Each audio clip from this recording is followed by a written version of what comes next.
You're about to listen to TADPOG. Tyler and Dave play old games. It's a comedy video game podcast. We would like to stress that the hosts are not experts and are really just very crass commentators.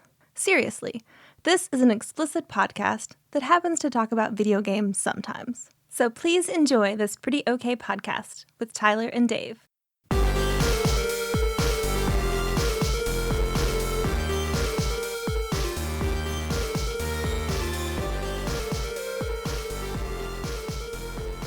Hello, Internet. Welcome to another episode of TADPOG Podcast. We just had a good stinger, so everybody's laughing and smiling. I thought I'd roll right into it. So stick around for that. Yeah. It's going to start out really good, and then in the middle, it's going to lull. Yep. But just like, and I don't mean LOL, it's like really, you're going to be like, what the fuck, man? And then just hang on, because at the very end, it'll get way better. The energy will be back up. Yeah, you're right. Here's all right, I'm making a prediction of how this show is going to go. It's going to be a really big energy, and then we're going to start talking about Super Adventure Island 2, and then that energy is going to jump off a cliff. And then it's going to stay there for a minute, and then we're going to take calls, and it's going to go back up. Woohoo! So let's just not talk about Super Adventure Island 2. I'm okay with that. This is our first from this point forward, we're no longer talking about games.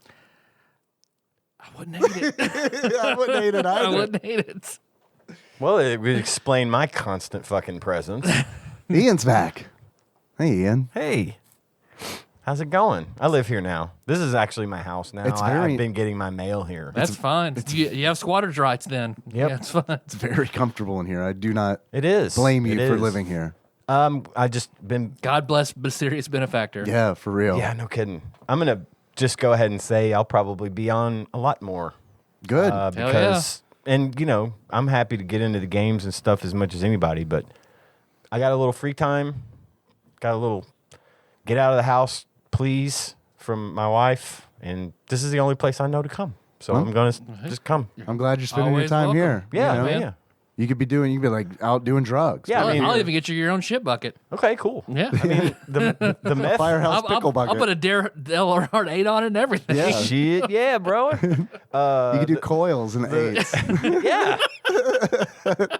The meth here is way better than the shit you could get out on the street. It's that good blue stuff. Yeah. Keeps you coming back. Just like Dale Earnhardt's going to be back one day. He's coming back. The second coming of Dale Earnhardt. In POG form. Yeah, Dale's back in POG form. That's great. I mean, he's already over in... Hey, Bart.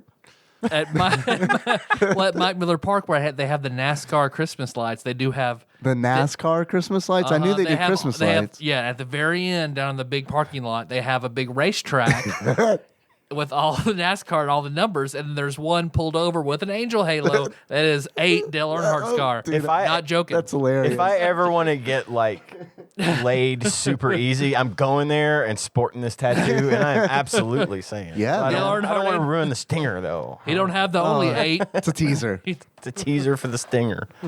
Man, that just makes me wish that that had because you were saying the end, there's the angel with the 8. I was hoping it was something like big lights that flash like God is a lie. Man, they are making some changes at Mike Miller Park this year. All right.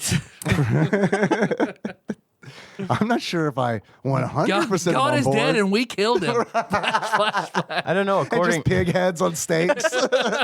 According to the sign up the street at the church, it says the struggle is real and so is God. They're fighting back. Yeah, they are fighting back. Yeah, shots fired. Shit. Mike Miller Park. Mike Miller Park. Get your shit coming for together. you. Just kidding. Your shit's fine. What you guys been up to this week? That's a good question. Playing some Super Adventure Island 2, I guess. Yeah. I played some, not much, I guess is my answer, what I'm trying to get to. Yeah, not a whole lot. Just, maybe I can send a quick text message and see if there's something I can talk about. Well, I had an Like old... get permission. Yeah. Yeah, hold on. You guys go. I'll send a message. I had an old people moment sort of this morning. So it's time to rewrite you have to redo all the hospital policies for my department every 2 years. So that's due, and I put it off way too long. So now I'm doing just a shit ton of fucking boring ass, mundane office work, rewriting policies and redating policies and shit. So I'm just, and I've learned, like, I'll lead into more stuff, but I've watched a lot of games done quick YouTube videos. Yeah. Like all my favorite You've been sending me SNES messages, RPGs. yeah. Like there's cool shit that they can do. Yeah. That I was like, man, that's pretty Like fucking the cool. Super Mario RPG. Honestly, I think Yeah. that was the coolest thing, where you switch out characters when you're leveling up Yep. to like dictate what abilities characters. Yeah. That's very, very cool. That's like some Game Genie shit. Yeah, is what that and then is. all the kind of shit that you see. And I watched, Chrono Trigger today that had a lot of very cool shit in it. Like how you can like normally you can't unequip your gear in Chrono Trigger, but there was they showed where you could buy multiple ones, and if you go fast enough on this one frame, you unequip gear so you have nothing in that slot. If you take all your gear away, well, I guess the number overflows to where you basically have 90% elemental reduction to everything but fire for some reason. So they do this in the beginning of the game, I'm assuming? They did it starting at right before they skipped Zombor on the bridge. Okay. Then they did it. Why wait? I wonder. I don't know. Okay. Yeah. Because they didn't really talk about it until suddenly They're doing they did it. Yeah. Maybe you have to buy a certain item in that item shop after that. I'm not sure. But I talk about all these interesting skips you can do by pressing pause and running in and out of doors really quickly, and kind of you can make where you can save anywhere. That's pretty interesting too. But besides, I've been watching a lot of those and doing office work. I'm just sitting there at my computer. So I'm watching Chrono Trigger, just setting absolutely normal. I've got a good chair, just typing, and my neck was suddenly like, fuck you. My neck just suddenly just cricked the fuck out. Like it's still super painful. Like I had lifted something super heavy, and it's just fucked up for no other reason than just like old people settling my muscles and bones. Yeah. So I haven't been able to find when I got up. So like I slept on it weird. I just my neck was like, we're not gonna do left today. We're done. Okay. Don't worry, man. I just can't do it. It totally gets better the older you get. Yeah. Yeah, it really does. Yeah, I bitch as the youngest person here. Things definitely get better in that department. Especially if you're kind of sedentary and you don't get a lot of exercise and you kind of eat like shit. What's that like? Yeah. But none of us understand that. I'm the youngest, yet also the fattest guy here. So that's where I catch up real quick. I'm sorry about your neck. I hope it feels better soon. Thank you. It's very weird sitting right here because it really fucking hurts. It does look like I you're didn't do having to anything. move in a Yeah. totally different way to keep from turning your head. Would you like to lie down? We can rig up an elaborate Just set. hold it over me. Yeah, we can mount it on the underside of the table. You could just do this under the table if you want. This floor isn't nasty by any means. You lay down and I'll hold the mic over your mouth. That'll be, yeah, there you go. Only I have to hold it with my That, crotch. but so if that that's will okay. become erotic very quickly. Or not quick enough. Oh, Ian, you and that playful 8 of yours. Ooh, Thinking of my head. that's what I call it. So, What's up? nothing. How was your week? It was all right, kind of uneventful. I've been going through Breaking Bad again. Oh, so good. God, it is still one of the most upsetting and wonderful Yeah, it's television upsetting shows for sure. ever. I'm on the final episode. I've been just watching I it. am the one who knocks Skylar. God out. So almighty. good. That line and the part where he walks in and throws that thing down and blows that building just to make Yeah. a point, like Yep. you don't know who you're fucking with. We always talk about, my wife and I talk a lot about that show and the impact it had. Because at first when it came out, I didn't really care to watch it. And Gage, my oldest son, insisted, you have to fucking watch that. And we went without watching it for, until like the start of the 5th season. We didn't even begin until it had already been on for 4 seasons, Yeah. right? We went through and binged it. And I'm in tears by the end, just like, because we got season 5 as well, obviously, at that point. And it was nuts. But watching it the second time, you get it's a different experience to watch it all the way through a second time. because you get a totally different perspective on all the characters that you may have either liked or disliked. And for me, that flip-flopped.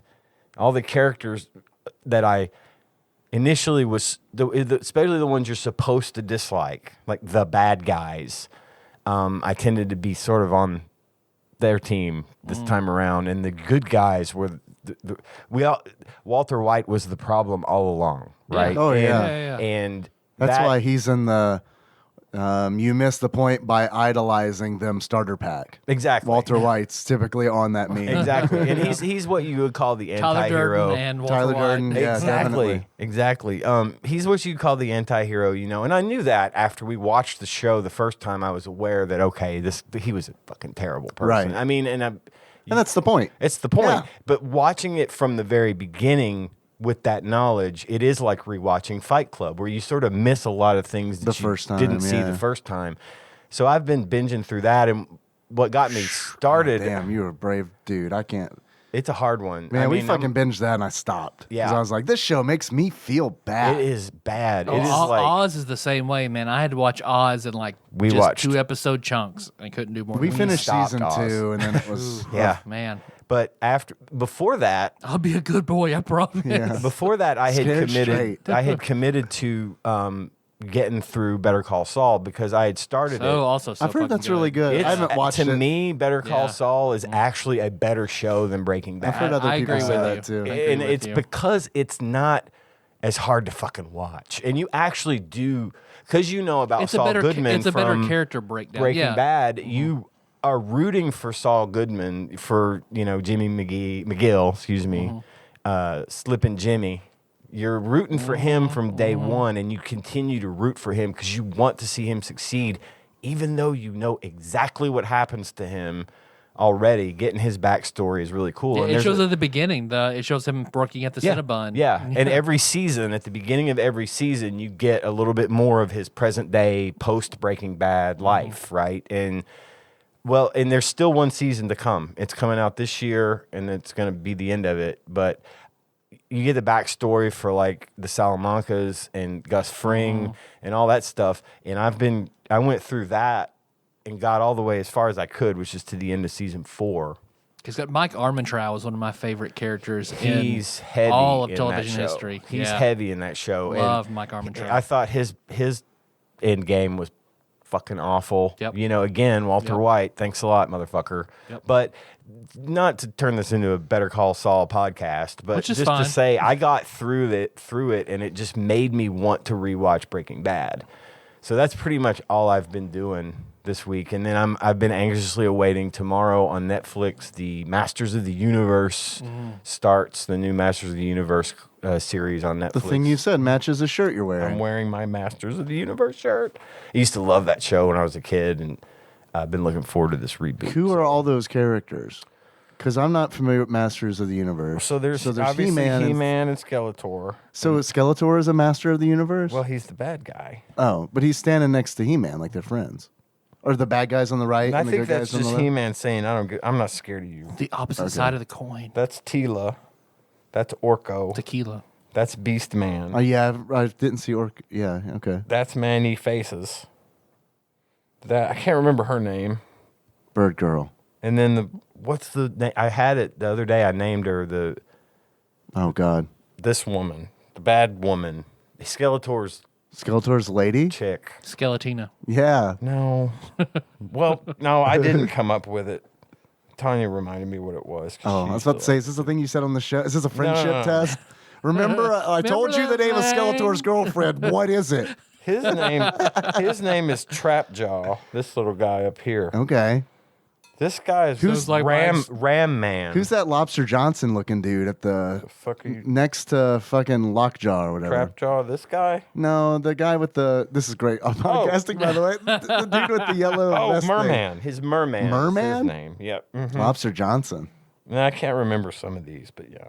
Okay. Anyway. So Netflix is doing a Masters of the Universe? It's like it's called, I can't remember. Is it like She-Ra style? Well, I think it's a little bit more adult oriented than the She-Ra cartoon that's been on, which I also kind of want to watch. Is Dolph just because- Lundgren in this? No. Did I say that No, name it's correctly? animated, so Okay. no. Oh. I don't know unless they use his voice. Maybe they use his voice. Is he alive? He-Man. Yeah, he's alive. They should use his voice. They still use him in those Expendables movies. No shit. Yeah. Wow. Yeah. He's a good character in those movies. But It fits. it does. Yeah, it really fits does.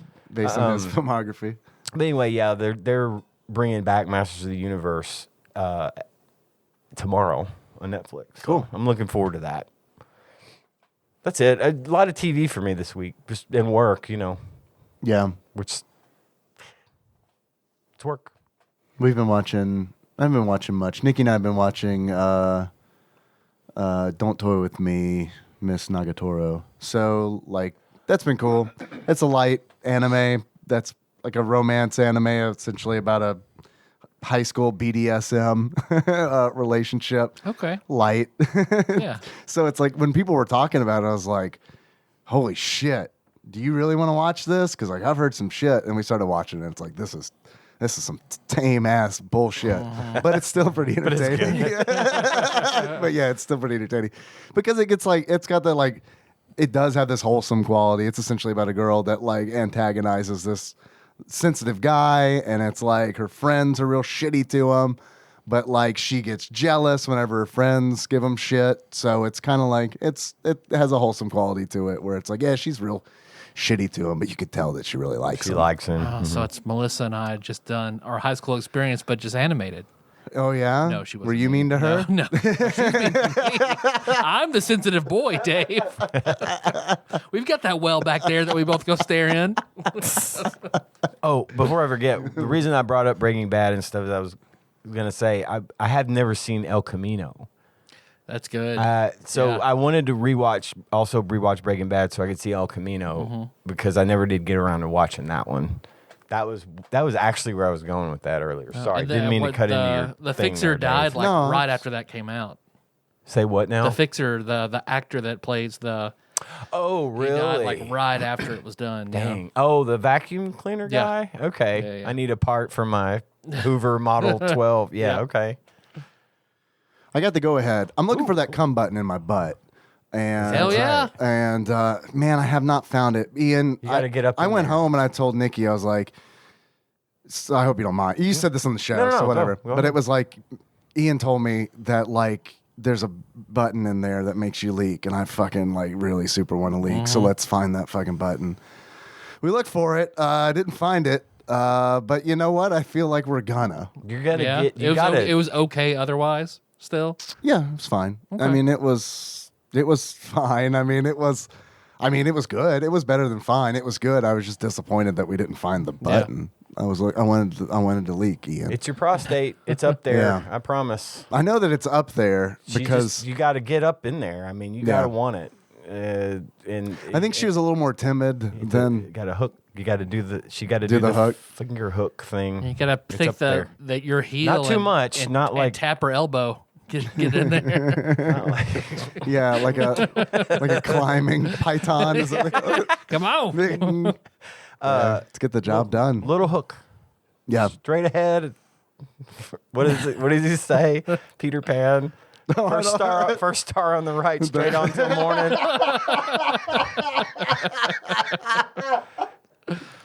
Nice. Yeah. No, I'll pass along those tips. It's been a long time since I've experienced. I mean, long fucking time since I've experienced that thing. Yeah. But it's there. I'm going for it. It's just We're going I mean, for You it. can have a lot of fun in the meantime. No, it you was know? great. I mean, it just didn't find it. Didn't But find it was it. like, can't hold on anymore. Yeah. That's not. That's still good. So I was like, all right, there you go. We're done. But yeah, we're going to work on it. Well, good. Yeah, we're gonna work on it. Congratulations. I was happy with on how your quest. enthusiastic she was to reply. Yes, please. Sure. Okay, with an exclamation mark. She's like, okay. Your ass. I don't. Yeah, pretty It's your much. butthole. You're not talking about my body parts. I don't give a shit. Pretty much. Yeah. No, that is very much. That does make total sense. But it's nice that you thought to ask. Yeah, I mean, I don't care. Yeah. I mean, it's not something I want like Oh, I people know. at work to talk about, but I mean, like We've met. everyone out there in podcast land, They know. whatever. They know what's up. They know that I want to find that button. Anybody married and cool, it's fine. Or just married. Like me. Oh yeah. Looking for it. On the hunt. Good. One day we'll find the right coordinate and my battleship will sink. I'm not gonna say that maybe the destination is gonna be everything it's cracked up to be. But the don't journey do that to me. Don't do. It's gonna be great. But the journey. It's gonna be great. No, the journey's been fine so far. It's not been. Now, I'm sure there's a Linkin Park lyric I can quote to you about this. It certainly hasn't been as I don't know, bad as I thought it might be. There you go. So it's like, all right, there we go. Completely unrelated, hard subject change. I have some trivia details. Backlog Banisher Dane is doing another trivia contest. There will be the prizes to this will be 3 Steam codes plus Big Dick Pie Baker's grand prize. Oh, fuck. Ooh, that's gonna be a That's good prize. gonna be a good That one. It makes can't come something. from him and not be a good prize. That's gonna be a good one. So there will be an It's August. a backlit Game Boy that also finds your prostate. Man, if only. oh, the dream. If only. If Yeah. only I had a Game Boy camera, we'd found that fucker by now. It plays the Tetris hot theme as it looks for it, and when it finds it, it's the sound of Mario dying in Mario Land. Dying? Yeah, I thought it was like the P-wing sound. that'll work too. I imagine this is going to be a glorious thing, not a thing to lament. There will be an August 10th deadline. All questions are about frequent callers and contributors. There's only one question. There's 2 questions, and it's Terrified Michelle and Beloved Adam. Beloved Adam. The URL to that quiz is tinyurl.com/tadpogtrivia4. That is tinyurl.com/tadpogtrivia4. There's only a place you could put that people could find it. I Yeah. got The it. show There notes, you maybe. go. There you go. I thought you were going to say up my ass. It might be up there. Everybody, come out and find it. Not It takes a village. Not everybody. If you want to invite everybody in your ass, that's fine. Just one person for me. Fine. For now. Okay. Come on, man. I got to work my way up. The human rectum is chimerically elastic. It's pretty forgiving, too. You sound better than I do when Melissa's like, yeah, he's a pussy about taking shit up his ass. Well, I mean, how did she? I mean, what did you put that sword thing in there? What was your when you were being a pussy about things going in your ass? Was it this butt sword that was going in there, or No. a finger, or I what? think it was everything. Everything. Well, Everything. no fucking wonder it hurt. Well, not You can't everything, put not everything in everything at there. once. Nightmarishly elastic. Yeah. We were putting that theory. Rubik's to the Cube. test. Yeah, just because Patton Oswalt said it doesn't mean you have to test it I'm out. gonna see if I can solve all the sides. Another hard subject change Yeah. because you mentioned Terrified Michelle.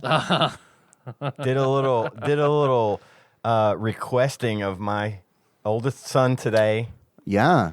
to help out because Dave and I both being Both holding graphic yeah. graphic design degrees. I'm gonna say graphic disease, which is pretty accurate, much fucking yeah. accurate at this point. are too lazy to fuck with it. It does feel like a disease at this point. We yeah. talked about doing a Terrified Michelle University T-shirt. Right. Go Cadavers. Go Cadavers. Go Cadavers. I told Gage doesn't listen to the show, but I did give him sort of the background. He doesn't want to hear about his dad leaking? I don't understand. No, God, I hope he never listens to that episode. Shit, I Usually guess- I save that shit for Patreon and I fuck around. I'm gonna scrub what I just said because there is Henry started asking questions like when I was leaving Daddy, today. where's the cum button? Right. That's a front tail. Gotta go. I'll let you know when I find out. I don't fucking know yet. Jeez. You're gonna get your mom to work. If I do it alone, it's weird. And I always get a Charlie horse in my shoulder. I asked Gage. I told Gage about Terrified Michelle and her calling in, and that she, works with dead people. And he designed a logo which It's very I think academic. is a very good Yeah. start. It is. Yeah, it's good. I think we need to tweak a few little fonts or typefaces and sizes and things, but I think the idea is there. I think it would make. I like the really crest good with the shirt. toe tag on it crest. and the phone. In yeah. one, should I describe this Please. thing? Yeah, In yeah. one, so it's a crest divided into 4 sections, right? In one, in the upper left, there's 2 feet with a toe tag on Yeah, it. it's beautiful. The bottom right is a phone. It's just a phone, an icon of a phone, because she's always, calling. The one on the bottom left is phone cord, like from your grandma's old kitchen phone, Right. which I was surprised Gage put on there because Those didn't exist. I mean we have a phone like that hanging in our house, Well, there you go. but it's not hooked up. He learned it from watching you. He must have. And then, of course, in the upper right, it says TMU, and then the year in Roman numerals 2016, which Dave and I figured is probably the year that Terrified She got Michelle the most started business? calling. No, I think that might have been last year. I'm not. Might have been last year. I'm not positive. We think but- that's when she started calling. If Terrified Michelle, okay. if you can confirm the year that you started calling the show, Yeah. that would be helpful. I think you're right. 'Cause remember the first time we heard Terrified Michelle was when we were in the bedroom, the first bedroom. Henry's. I was bedroom there now. for that. And Melissa and I got married in 2016. Oh, Yep. I see. I thought she called when we were recording in what's now Henry's bedroom, but maybe not. And it No, was the 'cause first time I because we actually laughed. Like, she remember sounds terrified. being there. I remember was saying that, I yeah. think I might have been there on that episode because I remember Yeah. talking about her voice, and she said kismet. that's how she got it. So I listened to her first call because that's how I found it. I went through the Google Voice and I was like, "What's the most?" I just did a search Yeah, for her like area the code. oldest. It's like, "What's the oldest one?" Let me tell. We should play it. I can't because I don't want to search for it again. But next time, But maybe next time Or because get it's it like, queued up, yeah. man, listening to it was like, wow. Is this really Terrified Michelle? There's no like howling in the background. it's come a long way. But anyway, it says Terrified Michelle University in an arc over the top, and then Yeah. at the bottom it says athletic department, and then underneath that, home of the fighting cadavers. And then the Latin. And oh God, I did it, and I'll have to look at it now. Hang on, Yeah, let me you bring it don't up. know Latin off the top of the dome. I like did a us. search. They sing it at Final Fantasy VI in the opera theme. I did Right. a Yeah. search for a Latin phrase to put on this ribbon at the bottom. Mortui vivos docent. I don't know if it's docent or docent, but it means something like The the dead teach the living, which I think is very No, appropriate. I love that. Yeah, it's the dead teach the living. It means Dale Earnhardt will never die. Asterisk, Junior. But so I think we're off to a good start with that one. I think we can Yeah. maybe dress Hell it up yeah. a little bit and Yeah. get it on a shirt. I'll buy one. I was just telling Dave earlier, I only have the original album art shirt, A lot of people are the same. but $20 is $20, and I'm having. Yep. And I told him every time I think, "Fuck, I want to buy a shirt," I don't have any money because I'm broke as hell, and every time I have money, I don't think to buy a shirt. So it's kind of a vicious. I want could- a Soda Jerk shirt so fucking bad. The Soda Jerk shirt's very nice. That's yeah. very cool, and I also want a Dave Style chicken shirt. I love that shirt. Yeah, that's a good one. that one gets me funny will- looks when I wear it. That will probably be the next one I buy, unless we get a Terrified Michelle University up and Yeah. going anytime. Hey, man, soon. you send me a file, it'll go up. Okay. Yeah, I mean, for real. Yeah, send me a PDF. I mean, if you're good with what he's, I love the done, direction. I think it'll be good. Just great big on the front. Yeah. Do any of your shirts have anything on the back? No, because Is it more well, to have double They're sided? one of them has one the of them episode on has the back. right the episode number on the Oh, back. that's yeah. right. That's right. But the rest of them don't, and it's because it's an extra an screen extra to print on the cost. back, and yeah. Okay. all that. Well, we'll get that. Probably, I'll get him to polish that up maybe a little Cool. bit, and I'll get it over to you. Cool, We'll man. Make shirts, Yeah, dude, awesome. and that's thanks to Gage. He just did it. He didn't even. He's been working a lot on stuff just for fun, graphic design stuff. Yeah. He still likes it. What are Yeah, he's young enough where it doesn't. He works in the industry. He works. He does websites. I didn't know and that stuff. until I saw him on the competitor's site, and I was like, I know him. And he's been doing these collage artworks. Yeah. I got to ask him where he's getting his material to put these. I hope he's not violating someone's copyright. I got to make sure he's cool with that because he's talking about selling these things. But he's just getting really good at this stuff. Yeah. He's getting really talented at it. And the fact that he just whipped this little thing up in half an hour just tells me he's going places. You know, he's learning it and enjoying his craft. And I'm really proud of him. Yeah, man.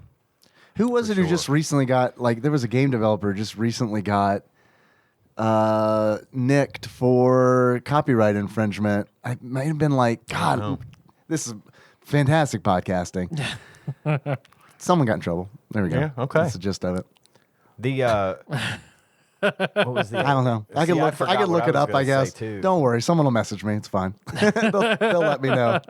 Oh! I know. The other thing I was going to bring up again is a plug for Apes and Capes. They got y'all's little box thing Yeah, done. they did. I know. It's cool. fantastic. And I'm gonna have to buy one of those too. And it's like, damn, that's T-shirt money, but it's really cool. You should buy that because it's really super Well, cool. and I do want to support Apes and Capes. Yeah. And buy something from them because that's really neat that they did that. Because it's me and Tyler sitting around the Chrono Trigger fire. Yep. I think I'm face swapped with Frog and you're face swapped with It Magus. should have been the other way around, but it's good. Yeah. I mean, look, I like Frog too. You saying that I'm not Frog material? Say, you're Magus material. You're like Robo material. Come on, man. I would have taken Robo. Yeah, Robo's great. But then I guess you would have broken down because I believe in that scene. Robo, like, isn't Robo broken My down? body's breaking down. Yeah, you're right. You got 'cause the neck thing. Luca is cleaning Luca's- the right. sand and stuff out of him where he's been tilling the soil for 1,000 years. So Apes and Capes on Etsy. Yeah, right? yeah, Yeah, go there, buy his stuff. He's got great Their stuff. Is this No, it's fucking amazing. Gentleman? yeah, Okay. yeah. He's got great I love stuff. it. Yeah. Was it Nintendo? Are we searching for the copyright stuff? Nintendo issued a copyright claim to take down some raunchy Bowser Jr. art. No, that's not There it. was one where the guy that was selling ROMs got in trouble. Yeah, big trouble. No, this was a game developer who had been running something like some piece in their. So they had been using some art, some copyrighted material since like 1995 or something. Yeah. Shit. So I can't remember who it was. because why would I? Because Yeah. why would I? Right. What would the colors be for Terrified Michelle University? Well, so far the logo Black is on just black, so the and white. the shirt is really hard to see. It's like Metallica's Black Album. You have to hold it in a certain light to see the logo that's involved. That would A little actually spot be cool. varnish on there. It'd be really good. Yeah, I'm not gonna look for the thing. I'm just thinking gray with black. Yeah. Like your like a heather average gray, kind of like an athletic, an kinda, athletic yeah. T-shirt. Maybe can it be done in like a faded paint kind of thing, like a worn out, or is it? That would have to be part of the design. yeah, Gray and gotcha. chartreuse. Yeah. Go Cadavers. I don't want it to be Good ugly. I want to wear it. Good ICQ colors. Go, Cadavers. If you remember that sound, your neck might be fucked up. Yep. Yep. Don't forget to take your ibuprofen. or- Tilling those land like Yeah. Robo. Yeah. Just sitting at my fucking desk doing nothing. Absolutely nothing.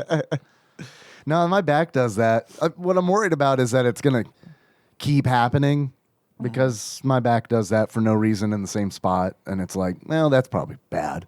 That's probably a bad sign for years to come. I remember John Turley, our friend, Captain Gun Nerd, who I actually asked if he could come out tonight, and he could not. So, hi, John. I'm going to tell a story Hi, John. about you. Listening to us probably This at a was- McDonald's drive-through right now. Let's say something probably- like frog pussy to embarrass him. He had just not. It hadn't been long that he started working at the company we both worked for, and this was probably 8-9 years ago. One day, his back just stopped fucking working, and he went down. And Shit. we were at a client site, if I remember correctly. I've never seen that man. He's tough. John's pretty tough. Yeah. I've never seen him just drop, and he was just howling. Had to take him to it ended up, I don't remember, he'll clarify it another time, but shit like that is not to be fucked with, is what I'm getting at. I get you the pain, man. Those little places, those things that you move so much. Well, and the random one, like your neck, is just, it is the worst. Yeah. Because it is like, why is this happening? There's no context. Right. It's like, did I hit it? Did I stretch too far? Right. You know, you're going through the list of your entire day praying to God that you don't have some chronic condition that just manifested for no fucking reason. Yeah. It's like when you correct a dog, like, 40 minutes after they did something bad. And it's like they're trying to piece together, why pain? I don't understand. I don't have that kind of memory. What's wrong with you? Nikki does sometimes remind me of things, and it's like, oh yeah, that's why it hurts.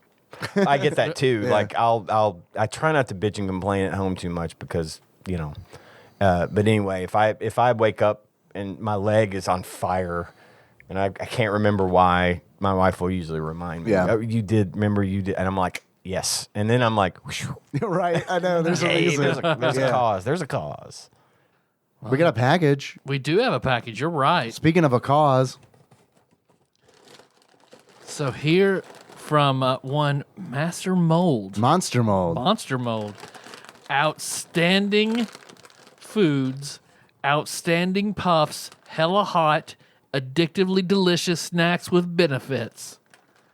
So it look like Cheetos Puffs. I like a snack with benefits. What's the benefit? Like diarrhea? They do look like You Cheetos. come. It hits that come button. Man. Goes right into your They are colon. tilted and just pops so. right into Right, that. they are correct just right, aren't they? Got that. Would you say that's the angle, That's Ian? the angle. Yeah, okay. Like a Cheeto. Okay.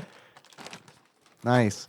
We want to open a bag Yeah. now, or do you want to? Because we got like 4 bags there, right? Good, there are 4 bags. You were correct. You want to open one now, or save it for the totally coming soon in the future, probably Can you tasting video? I hate to ask this question, and can you spare one bag? Yeah, like man, we got Hell 4 yeah. bags. Maybe to take home to Gage for his hard work There- on yeah, the fuck yeah, dude. Hell Terrified yeah. Michelle shirt. There you go. He's really, he would, you know, you ought to get him to go on the hot stuff show with you. But then he might start He listening. loves hot. Oh yeah. I don't want that. I certainly don't want my son to listen. I get it. Yeah, he does like hot stuff.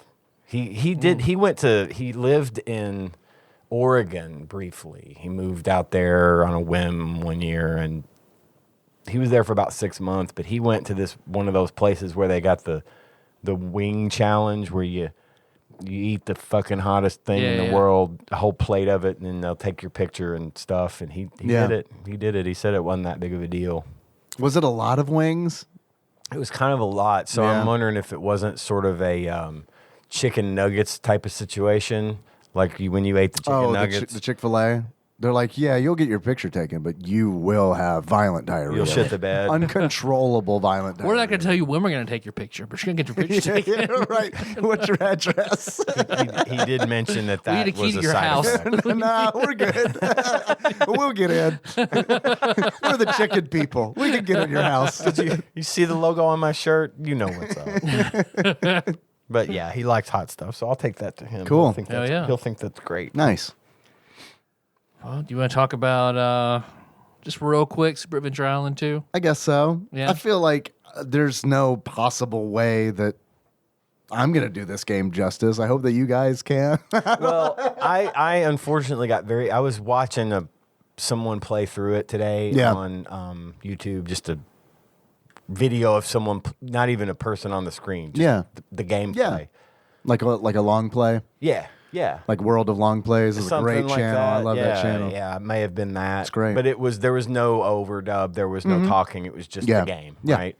I didn't, unfortunately, get to watch much of it because I got busy at work and I couldn't concentrate. But I did notice that at the beginning, what's that guy's name with the grass skirt? Master Higgins. Master Higgins. Master Higgins. Mm. So it says at the beginning that post Super Adventure Island 1, Master Higgins and his love, they get married and they're going on their honeymoon on a raft Yeah. in the ocean, Like you do. like you do. And then there's a violent storm that rips them apart. And he washes up on the beach with no memory of any of the shit that just happened. And then she washes up on a different part of Poco or whatever island it was. Yeah, find the dude that wants to poco her.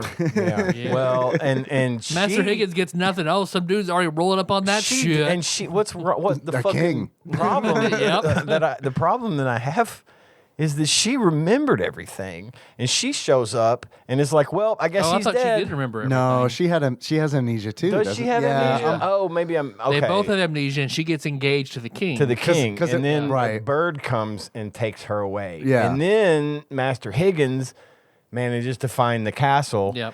And ironically, the king asks him to find her. Right.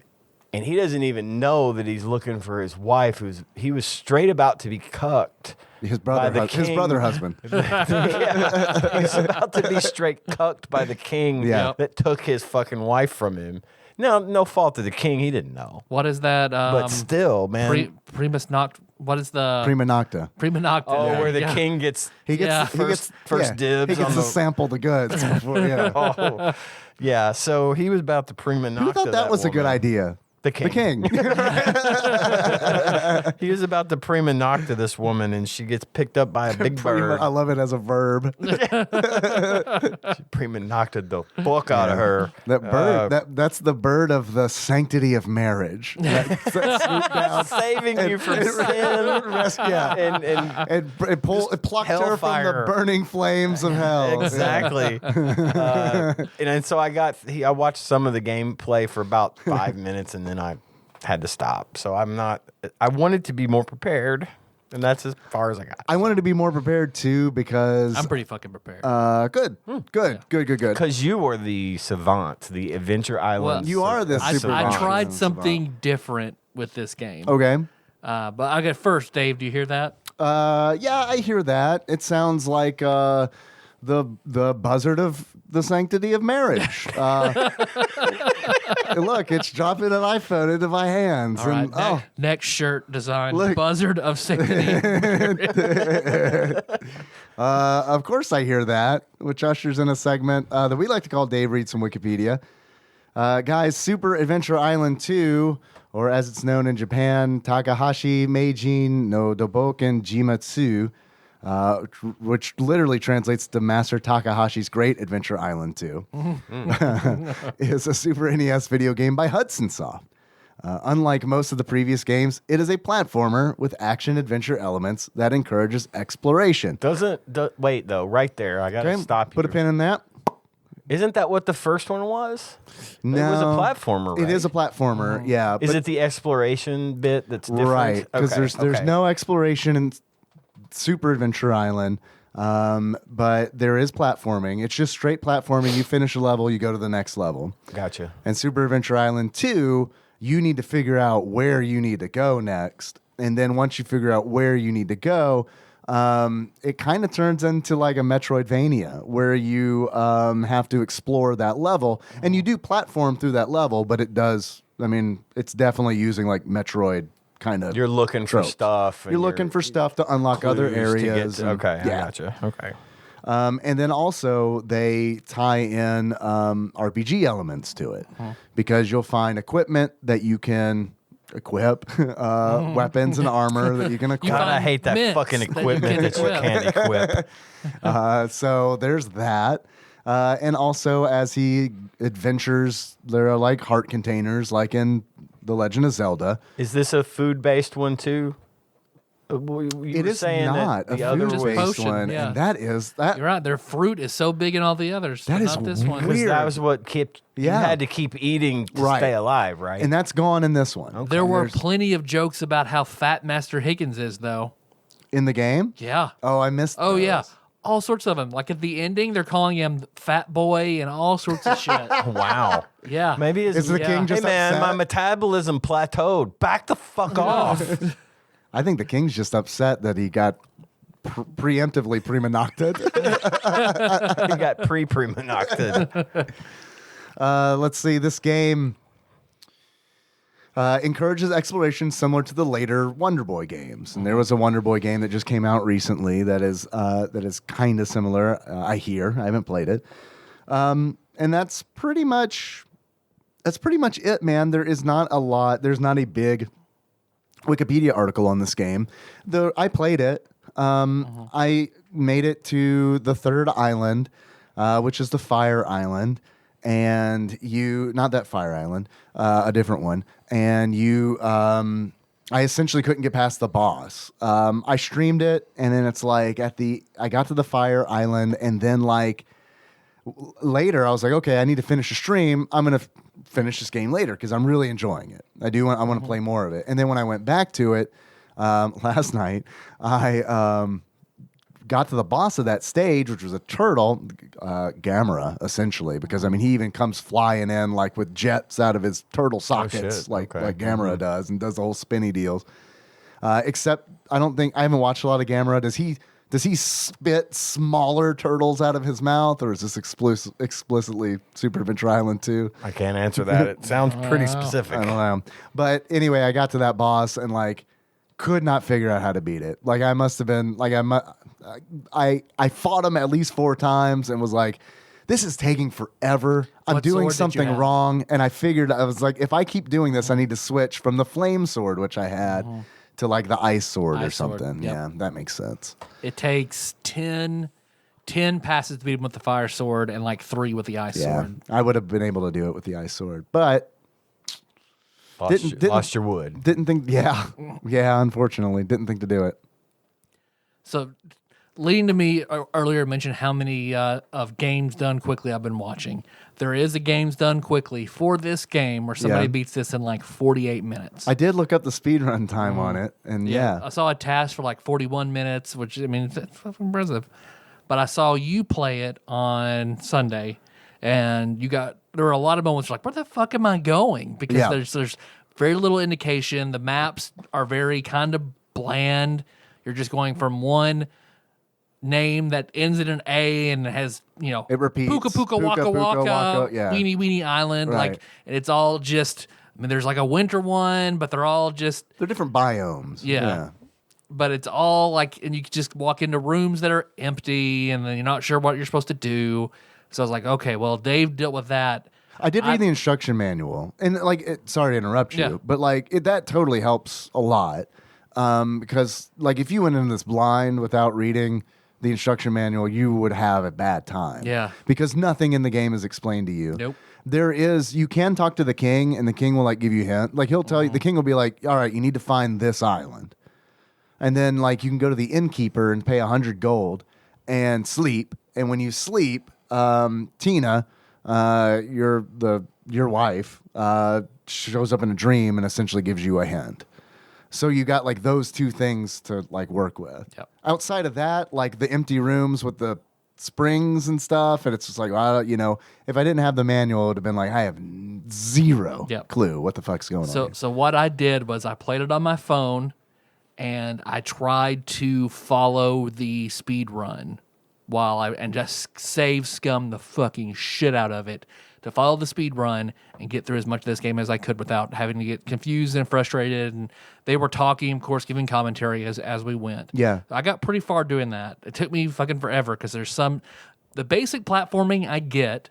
It was some of like the damage boosting and shit that I couldn't do, and I kept fucking. Well, yeah, up I mean, and- there's speed running tricks. Those yeah.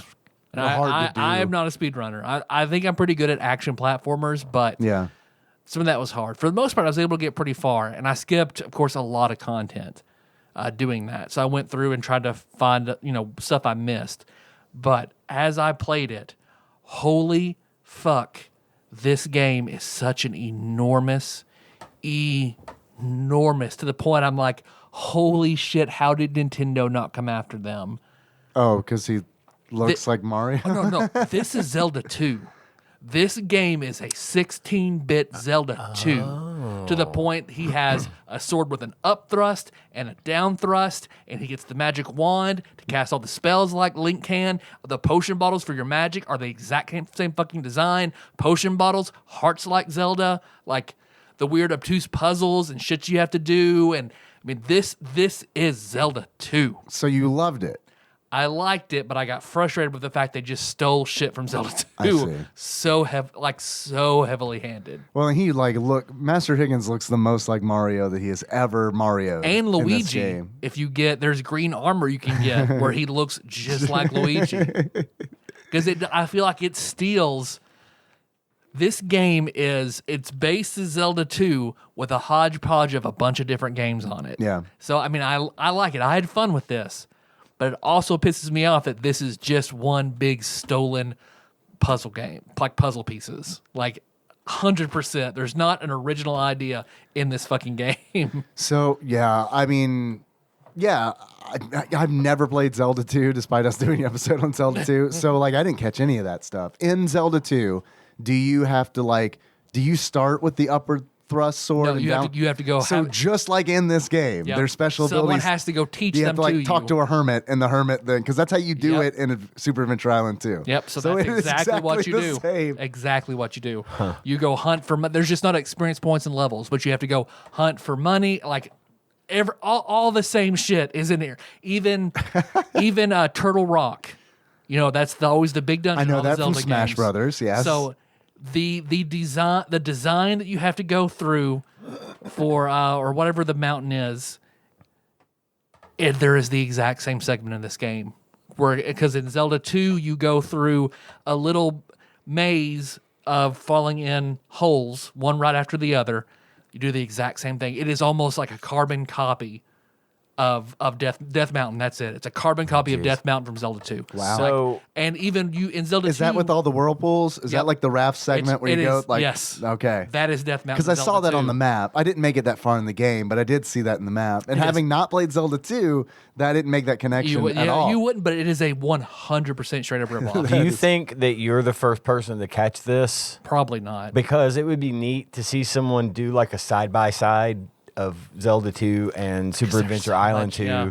to see, to kind of reinforce what you're saying. I Yep. mean, just to say, look, this is the same fucking game. They took the code and reskinned it. Take the same controller input, split it.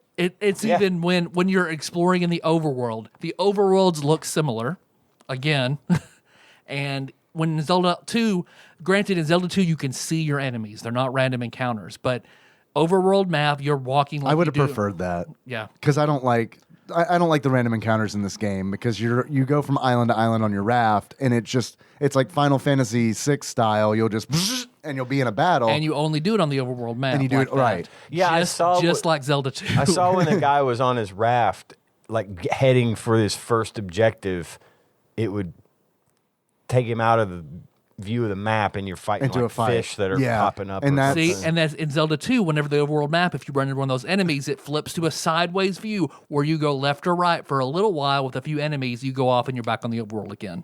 Exactly the same raft shit in this game. Like wow. it is Wait. so ripped off. Yeah. So in Zelda 2, there's a segment where like Link is on a raft as well, or is like the raft at The, least the like raft is just that's the gimmick right? Okay. that they have. Okay. Yeah. I was just curious because I mean, like that would be like I feel like it's I don't think there is, but like there's just where it's just you suddenly Instead go of walking, you're to on it- a raft. Instead of walking on a raft, yeah, and it's I- enemies dropping down and kill them, and they drop hearts and. Well, see, I didn't Yeah. like this. And like at least in like Zelda 2, you get experience. Yep. I hated the random encounters in this game because all you get is also find heart containers in this game. right, right. Well, yeah, and that's what I was saying earlier. That it's like I didn't realize. Like to me, the only like connection between this and Zelda was like there's heart containers. There's heart containers like Zelda. That's cool. But yeah, no, I didn't know any of the other stuff. Instead, in level 2, you get your heart containers and your magic by leveling up, and you can either choose, like heart, magic, or attack. That's how they do it in Breath of the Wild too, where you get to okay. pick between. Health and stamina. Yeah, you get either more stamina or more health. Yeah. and you can never have max of both. But yeah, that's kind of that way too. So Yeah. In this game, you just find it, but otherwise, man, there's so much shit. And of course, yeah, you're right. He looks like Mario. He looks like I mean, the hat Luigi. is like Choctaw. Even like when he popped in stream, he was like, "Why has he got Mario's hat?" So Like- he gets samurai armor, where he's covered in red or covered in green. Right. I only saw those two. There are more armors. You can get multiple weapons, shields, and armor. Because I followed the speed run, so I only got the red armor, the green armor, the silver sword, the fire sword, the ice sword, and I think it's the crystal sword. There's really not that much, honestly. And like, the axe. You get the you can- axes. and there are throwing daggers as well, and boomerangs. Okay. So the staple weapons are in the game, which is good because it does feel weird playing an Adventure Island game swinging a sword. that's how I played it because it's like, fuck these knives and axes. I mean, this is bullshit. No, this is where hitting things with the sword is where it's at. Apparently, as it is in Zelda 2. And Zelda 2, granted, it is more obtuse than this game, but Zelda 2 is a better. It's also a much older game. Yeah, it's right? an 8-bit game. But it's better than they got this. twice as much to work with, right? It sounds to me like they were working on developing this game, and they had a Nintendo pressure gauge, and they just watched that needle as they continue to copy. And as long as that needle didn't get in the red, we're going to be okay. We've got just enough here to not have to develop anything. Well, Yeah. But they made their own little additions here and there to make it just different enough. Well, is it's what also, sounds like. it gets clouded because it's like, well, shit. Like, if you follow that back, I don't know the answer to this, but if you follow it back, because Adventure Island is a side shoot of Wonder Boy. So, like, Wonder Boy was an arcade game that, God, I think Sega did, but I'm not 100% positive. Don't quote me on that. But when they were porting it, they ported it to systems, and then Hudson Soft was like, yo, we want to put this game on the NES. We want to port it, but we're going to call it Adventure Island. Okay, so they made a deal. Adventure Island on the NES. And so, like, the Adventure Islands on the NES were all just straight platformers, like Super Adventure Island 1 was. And then they got to this, which is comparable to what the Wonder Boy series had turned into by this time. So it's like, I'm curious. I don't know how the timeline shakes out, but like, who did it? My question now is, who did it first, Zelda 2 or Wonder Boy? My guess is Zelda 2. Yeah. But I don't know. That might be something that is worth looking into because I had no idea that this game was so close to Zelda 2. And I think the fighting mechanics of Zelda 2 are much better. Because Really? this is it reminded me, and it's nowhere near as difficult, but to me it was Rogue Legacy reminiscent in the enemies with their patterns, jumping up, slashing your sword, very, very basic. But and the enemies in predictable patterns. I didn't think it was, very hard. It was just obtuse. But even the bosses. Okay, so yeah, just like Zelda 2, the people teach you for 100 gold. They teach you how to push a rock, that's not in Zelda 2. You have to get a hammer to break a rock in that game. Gotcha. Then you can pay someone to teach you the downward thrust, and someone to pay somebody to teach you the upward thrust. Speedrunners apparently don't do either of those. The king give you 100 coins. You go straight to the guy who teaches you how to push the rock. That's all you use money for. You don't touch money again, because if you hold down Master Higgins and side to side, he can slash both ways very quickly, which is very good on the final boss. So they don't learn either sword thrust for that reason. But the bosses, okay, so it's like, all right, we took a lot from Zelda 2. All right, do we want to do the three-headed dragon from Zelda? No. What's something different? Put Wispy Woods in there. Make him the first boss. Hansy Woods. Yeah, Hansy Woods. Totally looks like Wispy Woods from Kirby, but like his crackhead cousin. Like, he's also enjoying the blue meth. yeah. Yep. He's the I guess the chieftain of the first island, and chieftain of the second island is an icy mammoth. Who the mammoth himself is still, and he has his nose that moves up Because and he's down. caught in ice. He's Yep. frozen in ice. And you hit him in the eyes with your sword. His eyes go kind of Red. and that's. But that enemy looks so much like bosses out of Joe and Mac, like that the cartoonish design, how they react. It looks just like a Joe and Mac boss. Then after that, the Rocket Turtle. I've never played this game, but people on GDQ kept saying how this was a ripoff of a boss you fight on the way to Dr. Wily's castle in Mega Man 7. Like, exactly the way he turns the rockets and throws his babies at you. Like, it is 100% taken from Mega Man 7. There's the octopus, which I don't remember finding him when it's sort of like the octopus, but he has one tentacle out, and then his body, and you hit the tentacle, and his sort of head comes up so you can hit his eyes, and he's vulnerable. So that's the trick where you press down and side to side, so you're constantly hitting the tentacle, so his defenses stay up, and you just mow through him. Then there's a mummy. The mummy looks just like a Castlevania boss, because it's just a mummy that floats down that you just pepper with your weapon until it's gone.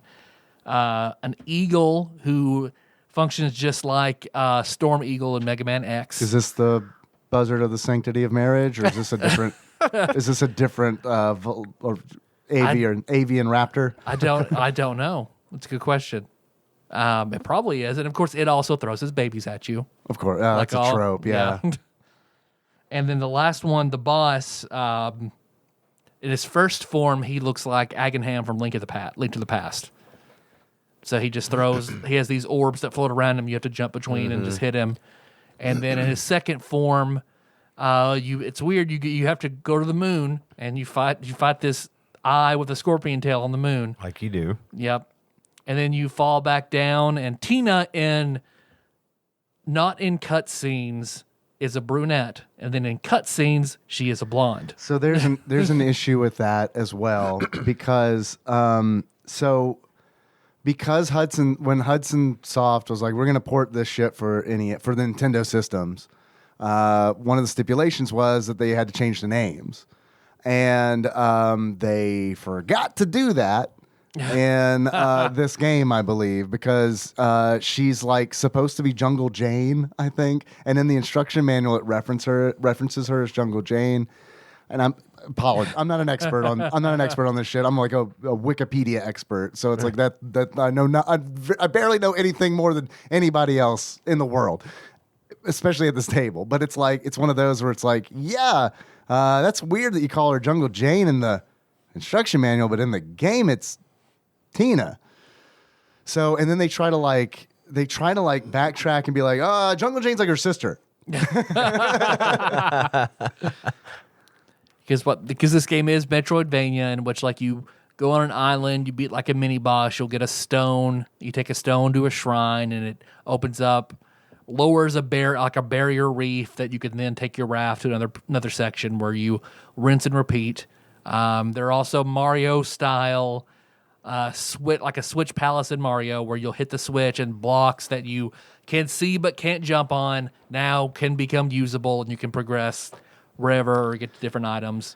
Yeah, because you pull those switches and right. Yep. Yeah. The only difference is like you can also turn them off. So sometimes if you get far enough in the game, there's one section where there's a secret that is covered in blocks that you from a switch way earlier. You need on. to backtrack. So you have to go back, turn it off, go back, get the secret, go back, turn it on again. And that kind of works with like the stuff, the special abilities you get from the hermits too. Because as I was going through levels, like there are clearly areas where it's like, oh, if I had the upward thrust, I could break through these rocks and get that chest, but I don't have it yet. So I guess I'm intended to come back and do that. Yeah. Because Which you usually get a bothers shovel me. as well. A shovel is a tool that you can dig through like different kind of rocks. Of course, you get the armor. Shields. The shields kind of suck because they're not usable unless you're standing still. And this game is like a kind of a Is that how they fast-paced work? agility. Yeah, you have to stand. Because I never. You have to yeah. stand completely still, and then you can deflect something. Okay. I didn't realize that. Yeah. I do like how when you would put equipment on, your sprite would change. Yeah. That's super. I feel like that's very rare for the Super Nintendo. It is. Like, I don't remember that even being a thing. Granted, I didn't play a whole lot of games like role-playing games outside of like Final Fantasy and stuff. But I don't remember, like, I remember playing Diablo for the first time and being like, holy shit, you put armor on and it shows up on your character? Wow. Yeah. Little did I know that Super Adventure Island 2 had done ahead it of in them, yeah. 1993. Yep. Because you get the magic wand and you cast all sorts of spells that heal yourself. You warp around the island. The hot springs heal you, but are also warp points for you to warp back all over the island. Oh, I didn't realize they were warp So points. that's what speedrunners do that. So once you find the hot spring, and then you can cast. It takes 4 there's potion a spell bottles. that you have to use. Yep. Okay. Yep. I only got as far as getting 2 potion bottles. Yeah. So you have to get that, and you have to get the spell, and I mean there's a lot of mechanics, and then every speedrunner says there is a 100% category for this game. No one runs it because the casino fucking sucks. Yeah, I read in the instruction manual about the casino, and it says even in the instruction manual, it's like you're going to need a lot of money for the casino. Did you fuck with it at all? Or? No. Okay. Nope. Don't even know where it is. I followed the speedrunner guide, and they were like, "Fuck that, we're not doing Yeah. it." Is that Because it's completely random, and you have to hit the super jackpot twice. what is it? in order- Slots or something? I'm not sure. Okay. Yes, it probably sounds like it. You have to hit the jackpot twice to get like the light sword or Gotcha. something like that. Yeah, it mentions that you need to do it in order to get a sword. So if you want 100% completion on a speed run, like you just have to get a lot of tremendously, RNG. overwhelmingly fucking lucky. Yeah. So yeah, apparently no one runs it. No one fucks with the casino. It's not fun. Sounds like there's an opening in the speedrunning market. It's true. Right? Do it slow. Yeah, right? Yeah. You can have a world record for a minute. Right. But really, I mean, it's a fun game. It just pisses me off a little bit that it's a ripoff of a game that I love. Do you think that this game is a hidden gem? Because that is definitely it definitely has that moniker, like that title. This is a hidden gem game. A lot of people say. I mean, if I didn't love Zelda 2, I would absolutely play this. Be like, man, this is fucking great. I don't know where I'm going most of the time, but this is fucking great. Well, how did this thing do? I mean, was it popular? Was it? It is a very rare game. No, I'm sorry, a very uncommon game.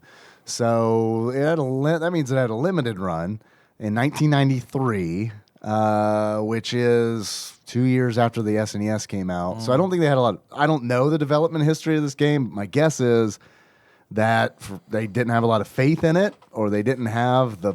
Did they maybe they didn't market it well enough? Because it seems to me like if Super Adventure Island was somewhat popular and somewhat well received, that people would sort of be lining up for the second one. You know, Super Adventure Island's a common game, right? And yeah, I don't know.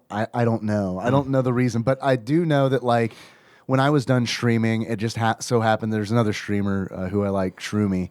He was streaming it, and it's like, fuck, well, of course we're gonna go over there. So we went over there, and he was like, you know, usually when you raid somebody, they're like, how's it going? What were you playing? And I said Super Adventure Island 2, and he was like, are you shitting me? No one has heard of Super Adventure Island 2. That's I was like, crazy. Yeah. So I have a computer program that randomly throws out Super Nintendo games, and that's what it gave me. I just got done with Street Hockey 95. Let me tell you about that. Actually- We know. that was actually it was Ross's Black Magic that got us on Super Adventure Yeah, Island 2. you're like, can't be a thing. Right. That's a thing. That's a thing. Yeah. And hey, I did a little bit of research. This is kind of wild. So Zelda 2 came out in Japan. It came out in 1987, January 12th. Okay, and so I was watching some gameplay of the second Wonder Boy game, Wonder Boy in Monsterland, because I was going through and I was like, which one of these is kind of where it is most like Super Adventure Island 2? And it is in Wonder Boy in Monsterland, which came out in July of 1987. So 6 months after Zelda 2. And that's this was an arcade game. So it's like 6 months after, we're already like, okay, yeah, this is a good idea. We're going to do this. And then meanwhile, years later, what was that? 6 years later, Hudson Soft's like, oh yeah, we're going to do that too. Everybody hates that too. Let's do the 16-bit version now. Right. People love it. So it's like I'm so glad that you have like as much knowledge about Zelda 2 as you do, because you know, like Death Mountain, we know what it is a ripoff of, because Yep. it's Yeah, like that might have never been figured out. Like you never have that comparison to make. I wouldn't have known either. Oh, God. Well, I've yeah, definitely- 100%. I remember I saw it on coming up the speed run. I was like, God damn it! They just everything. So yeah, it's interesting how like all those games kind of have a weird relationship and incestuous DNA. Yep. They need a buzzard for that. Yeah. We got the holiday armadillo, the buzzard of the sanctity of marriage, and the buzzard of what would you say? Incestuous video game DNA. Yeah. I'm afraid that buzzard might get elected into office. So let's not make let's that not buzzard. do that. Let's not do that. COVID's a lie.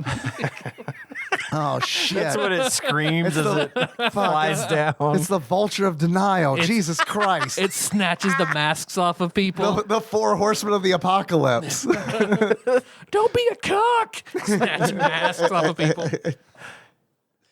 I liked Super Adventure Island too. I thought it was a nice game. I like the music. Yeah. I had it on Yeah. my nice headphones when I was listening to it on my phone, and had really neat Yeah. tunes, little, good stuff to have going in the background. Yeah, it slapped. It really slow. I liked it. It bopped. I liked. Slaps Cats, buses. Yeah, man, wow. Shit. I thought it looked really good too. The sprites are very Yeah, pretty. it was a good-looking It's game, too. colorful. It is a good looking game. So yeah, I mean, I thought it was pretty good. And I don't have the Zelda 2 knowledge, so it was all new to me. So to me, it was like, well, shit, this is a novel idea. I love this. Well, maybe you should play Zelda 2 now. You know? Sorry. I think I would rather play Wonder Boy. Yeah, okay. Yeah. So I don't know. I liked it. I'm with it. I'll replay Zelda 2 on the Zelda Anniversary Game and Watch. Oh yeah, that's right. yeah. I never played that one. I never could get it. I was just a real big fan I had of to the go first step by one. step on a guide. Yeah. You have to. It's so fucking obtuse. Okay, And it there is. are It's- translation errors that almost make it unplayable. Well, it's it's- really hard to follow. it's tough. But Castlevania 2 style. yeah. I yeah, thought that it was- Graveyard duck. Yeah. I just thought it was really difficult to make the transition from the original Legend of Zelda to that. Oh, yeah. And you know, I was pumped, and then I think I rented it, and I was like, I don't even know what I'm the supposed fuck to is fucking do this? here. Yeah. So yeah, I never did play it. Because you don't go into a dungeon and it say level 2, level 3, like Right. Yeah, All I mean, that I shit's wouldn't gone. know. I It's didn't super get obtuse. that far. So yeah, it like right out of the gate, I was confused and put off by the whole experience. I can see where it's not what you expected and you're put off. Yeah, But on that it's other- absolutely the dark horse of, on the of the Zelda series. yeah, on the same note, I know a lot of people who have a lot of love for it. So maybe it'd be worth a shot. I did not expect to love it. Yeah, I figured it would be because whenever I was like, I want to beat all the Zeldas, so I sat down and I beat the original. I was like, fuck, man, that was great. I still will sit down and play the shit out of the original. Still so fucking good. it's a great game. And they're talking about with the 35th anniversary, they just re-released Skyward Sword on the Switch. I was thinking about. Yeah, getting I it. don't think I'm gonna get it. I never played it on the Wii.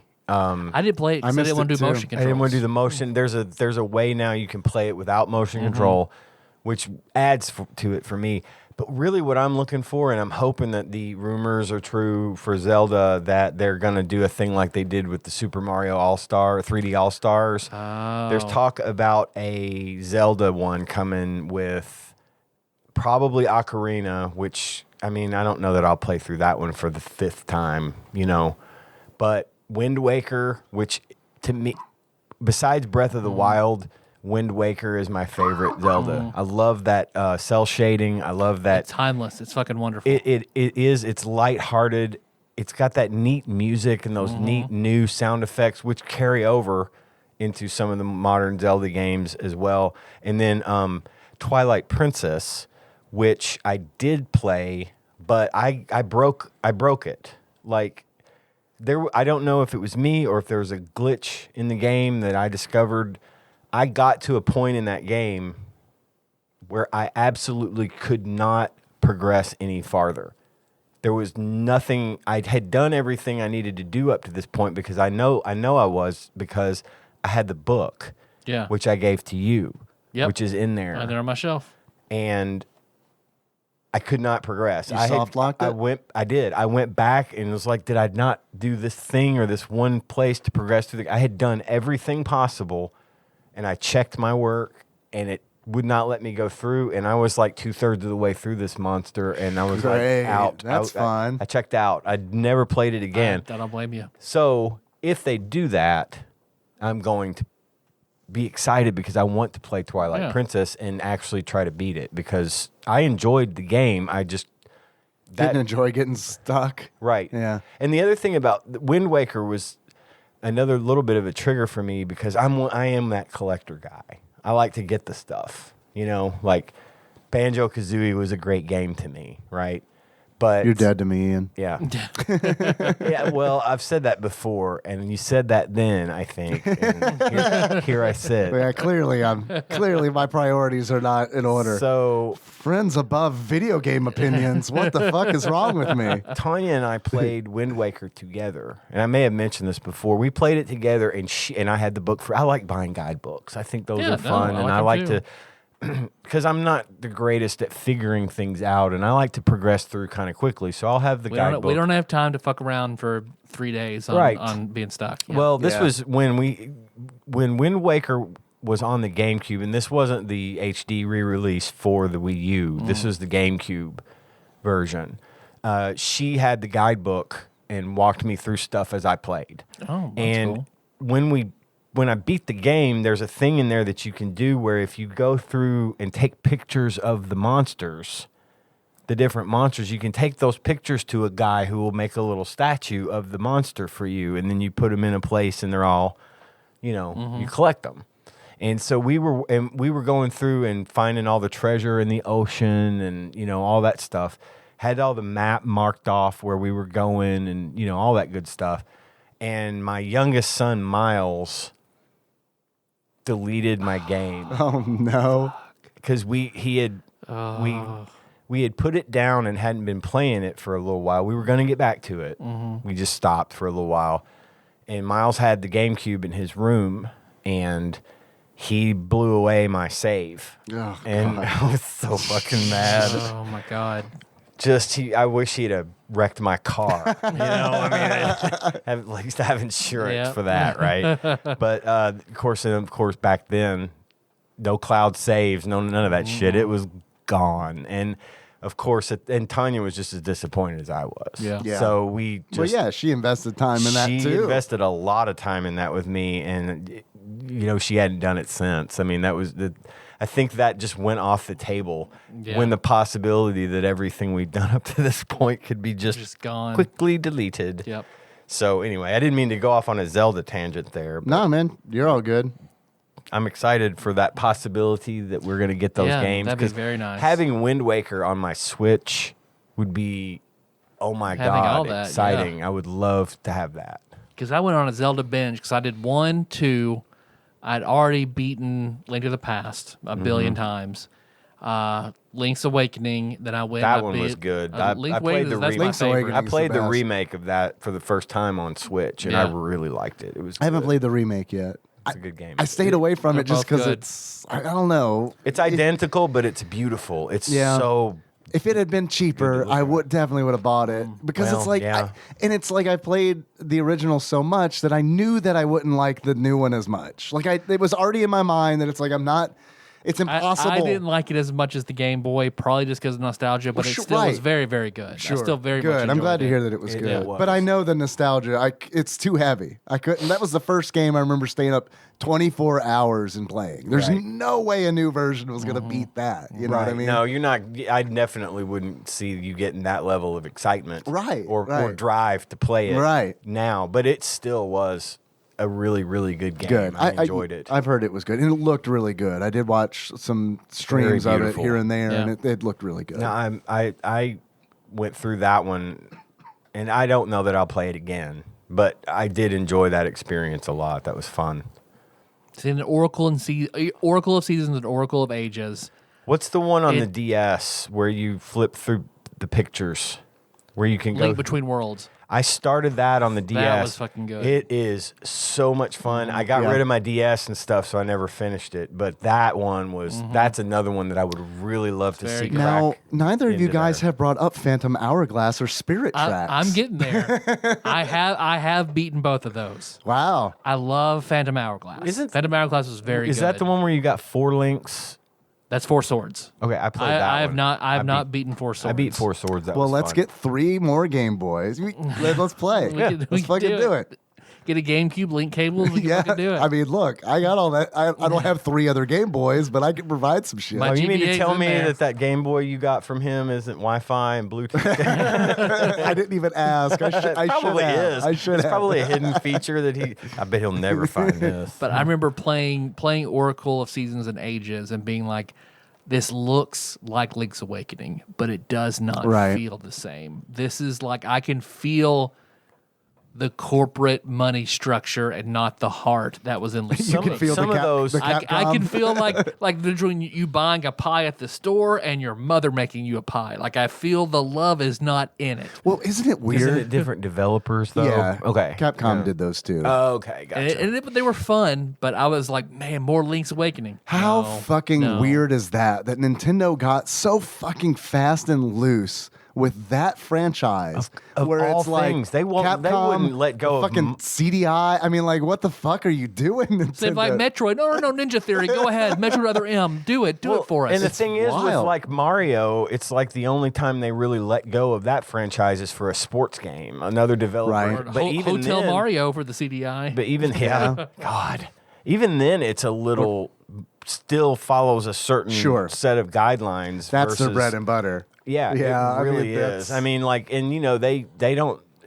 They let go of it for that, but for you'd think they'd be that way with Zelda too, as Yeah. well. I should say, just to say, you know, Especially after Super Not Adventure bad. Island 2.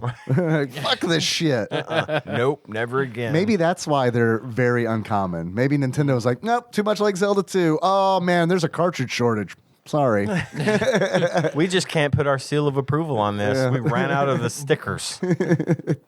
Because then I played Minish Cap. That was for Game Boy Advance. Never played that very, one. Very Heard good. that was a good game. Very good. Then for DS, then I did Phantom Hourglass. I played Spirit Tracks. That was my slog. I did not. I like really Spirit did not like Tracks. Spirit Tracks. I didn't like Phantom Hourglass Fuck either, but me. That was like I made myself. That was the fucking book report of Zelda. It's like I made myself slog through it, and then was like, "Fuck this shit! I am never looking at I mean, it again." to be honest, I really do think that those two games are probably like what really put a bad taste in my mouth for Zelda games, because I remember when I got my DS, I was like, what should I get? Zelda games. And I got both of them.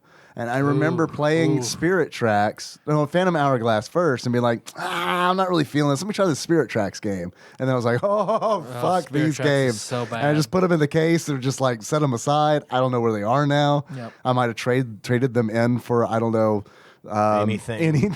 Yeah, just please take this off my hands. Well, see, I got it both for free on my R4, so it's probably why I didn't feel as bad You didn't about feel it. the $80 sting that I felt. Yeah. Okay. And then Link Between Worlds, which I loved.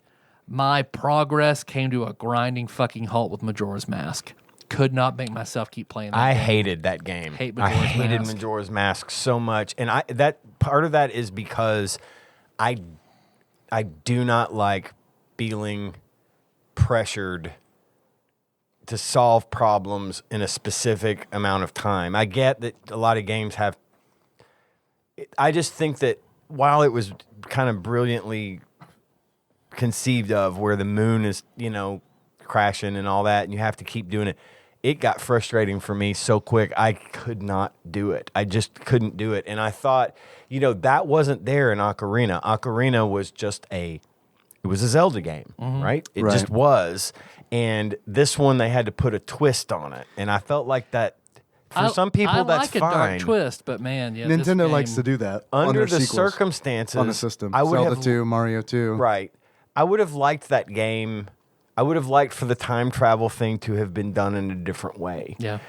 Looking up at the sky and seeing that fucking moon getting closer and closer just stressed me out. And I couldn't concentrate enough to find the things that I needed to find. And I got And you out have of to it know real what quick. to do when at what times, and you have to keep Yeah. playing the fucking Song of Time and rewinding shit. I And just couldn't do it. getting shit all over again because you restart and lose your items. And It was too much to keep up with. I think they could have implemented that in a different way to make it be more of the same of what I'm used to. Because a lot of the games are just, they're the same but different. You know what I mean? There's a formula. We're going to build right on that formula. Breath of the Wild is like that. And now they've added this open world concept to it, and you can do it however you want, and there's 1,000 billion things you can do. But at the end of the day, you go through the dungeons and save everybody, and then they added the shrines, which are I love, I love the the shrines. The shrines. shrines I were prefer shrines over dungeons. absolutely, because it's like a They're quick, bite-sized, quick, satisfying solve of a puzzle, Yeah, or and get the fuck out. and you get something and you out don't of it. have to do all of them. And you don't. I did, but You don't have to. you don't though. have to. Right. It just helps. You get more hearts that way if you want to, because you could die quick in that game, right? But anyway, yeah, I'm with you. Majora's Mask was So I have not played easily my I have least not played favorite. Zelda since Majora's Mask put up a wall for me. Majora's Mask, is it a roguelike? Sorta. I mean, if a if you're roguelike-like. referring to it in the sense that you have to just keep repeating things over and over again. I mean, you yeah. do, and when you get to a certain point, if you get to a certain point, you get to keep things, right? When you I restart. don't remember. If I it- remember doing. I stopped trying to upgrade my sword because once you get the master sword, you only have so many swings before it breaks or some shit. But there's all these quests you can do to make it good and not break. And I that's where I got frustrated because I don't like the. That's why I'm hesitant to play Breath of the Wild because the stamina mechanic on the weapons. durability. It's funny Yeah. that you say that because, the weapon thing isn't that difficult to overcome because there are a shitload of weapons to pick up. Yeah. They're everywhere. Yes, it's frustrating to be in the middle of a battle and have your sword break, and you've got to make sure you've got the right amount of swords and the right amount of shields, and as you've got to get these Korok seeds to increase your inventory so that you can carry more of these items. yeah. Because at first you can only carry like 5 swords and 5 shields, And for every so many Korok seeds that you find and turn into the guy in the Deku village or whatever I think is what it's called, you get more storage and you can carry them. At one point, you do get the Master Sword, but as you said, just like in Majora's Mask, you can only use it and then its energy depletes after you've used it. So unless you're using it against Ganon, you can use it or one of the blight forms of Ganon Yeah. that you fight in that game. There's like 4 of them, and then you fight 4 of these blight Ganons. And when you fight him in any form, the Master Sword can be used the whole time without. But if you use it in the overworld and you're just fighting, it runs out of energy. You have to put it back in your inventory, and then it's got a cooldown before you can use it again. Yeah. There is a thing that you can do. It's like a trial that you can go through I've read about that. Yeah. to get it to where the Master Sword is viable for longer. It's not Oh. perma viable, and it's like some 300 level. Like it's this. I tried it. You start out with nothing, and you have to find and use stuff. So like the very first weapon in the first trial that you can use is a stick, and I got about 10 to 15 levels into that, and I'm like, this is not fucking worth it. Yeah. So, but that's what I was getting at, was that the Master Sword is limited in this game as well, and except for when you really need it. At the very least, they give it to you at its full potential when you're fighting a boss, Yeah. like a Ganon-esque boss. But I just think it kind of sucks that you can't use it as much as you want in the overworld. I like weapon. Yeah, I muted because I had to go fucking cough my fucking lungs out. I'm still dealing with. I feel like much better, but it's like I still have a cough, and it's Damn. super annoying. I like weapon durability in games, but I like it when you can repair the weapon. That's what you know I would, what I mean. That's what I would like to I don't see mind in it, there. Yes, but it's also weird because it's like it did bother me a little bit in Breath of the Wild. I really like Breath of the Wild. It bothered me a little bit, but it's like meanwhile and like Dead Rising 2, it's just like I don't care. Like I don't. It like because the weapons in that game in Dead Rising 2 were all fun to use.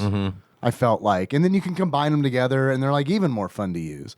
But in Breath of the Wild, it was like I'm out of weapons, and fuck, I'll fight this thing with a stick, I guess. right. You know what I mean? Or It's you'll like- fight like a Lionel and get his weapon, which is like this fucking axe that's 30 feet long that you can barely swing. I mean, Right. once you get it going, you're just fucking destroying everything in your path, but it's hard to get going. It's hard to use practically in a battle. And that's where I get frustrated. But I would find this like perfect balance of weapons that did right, as far as fighting goes. This is a good bow. This is a good sword. The shield is nice.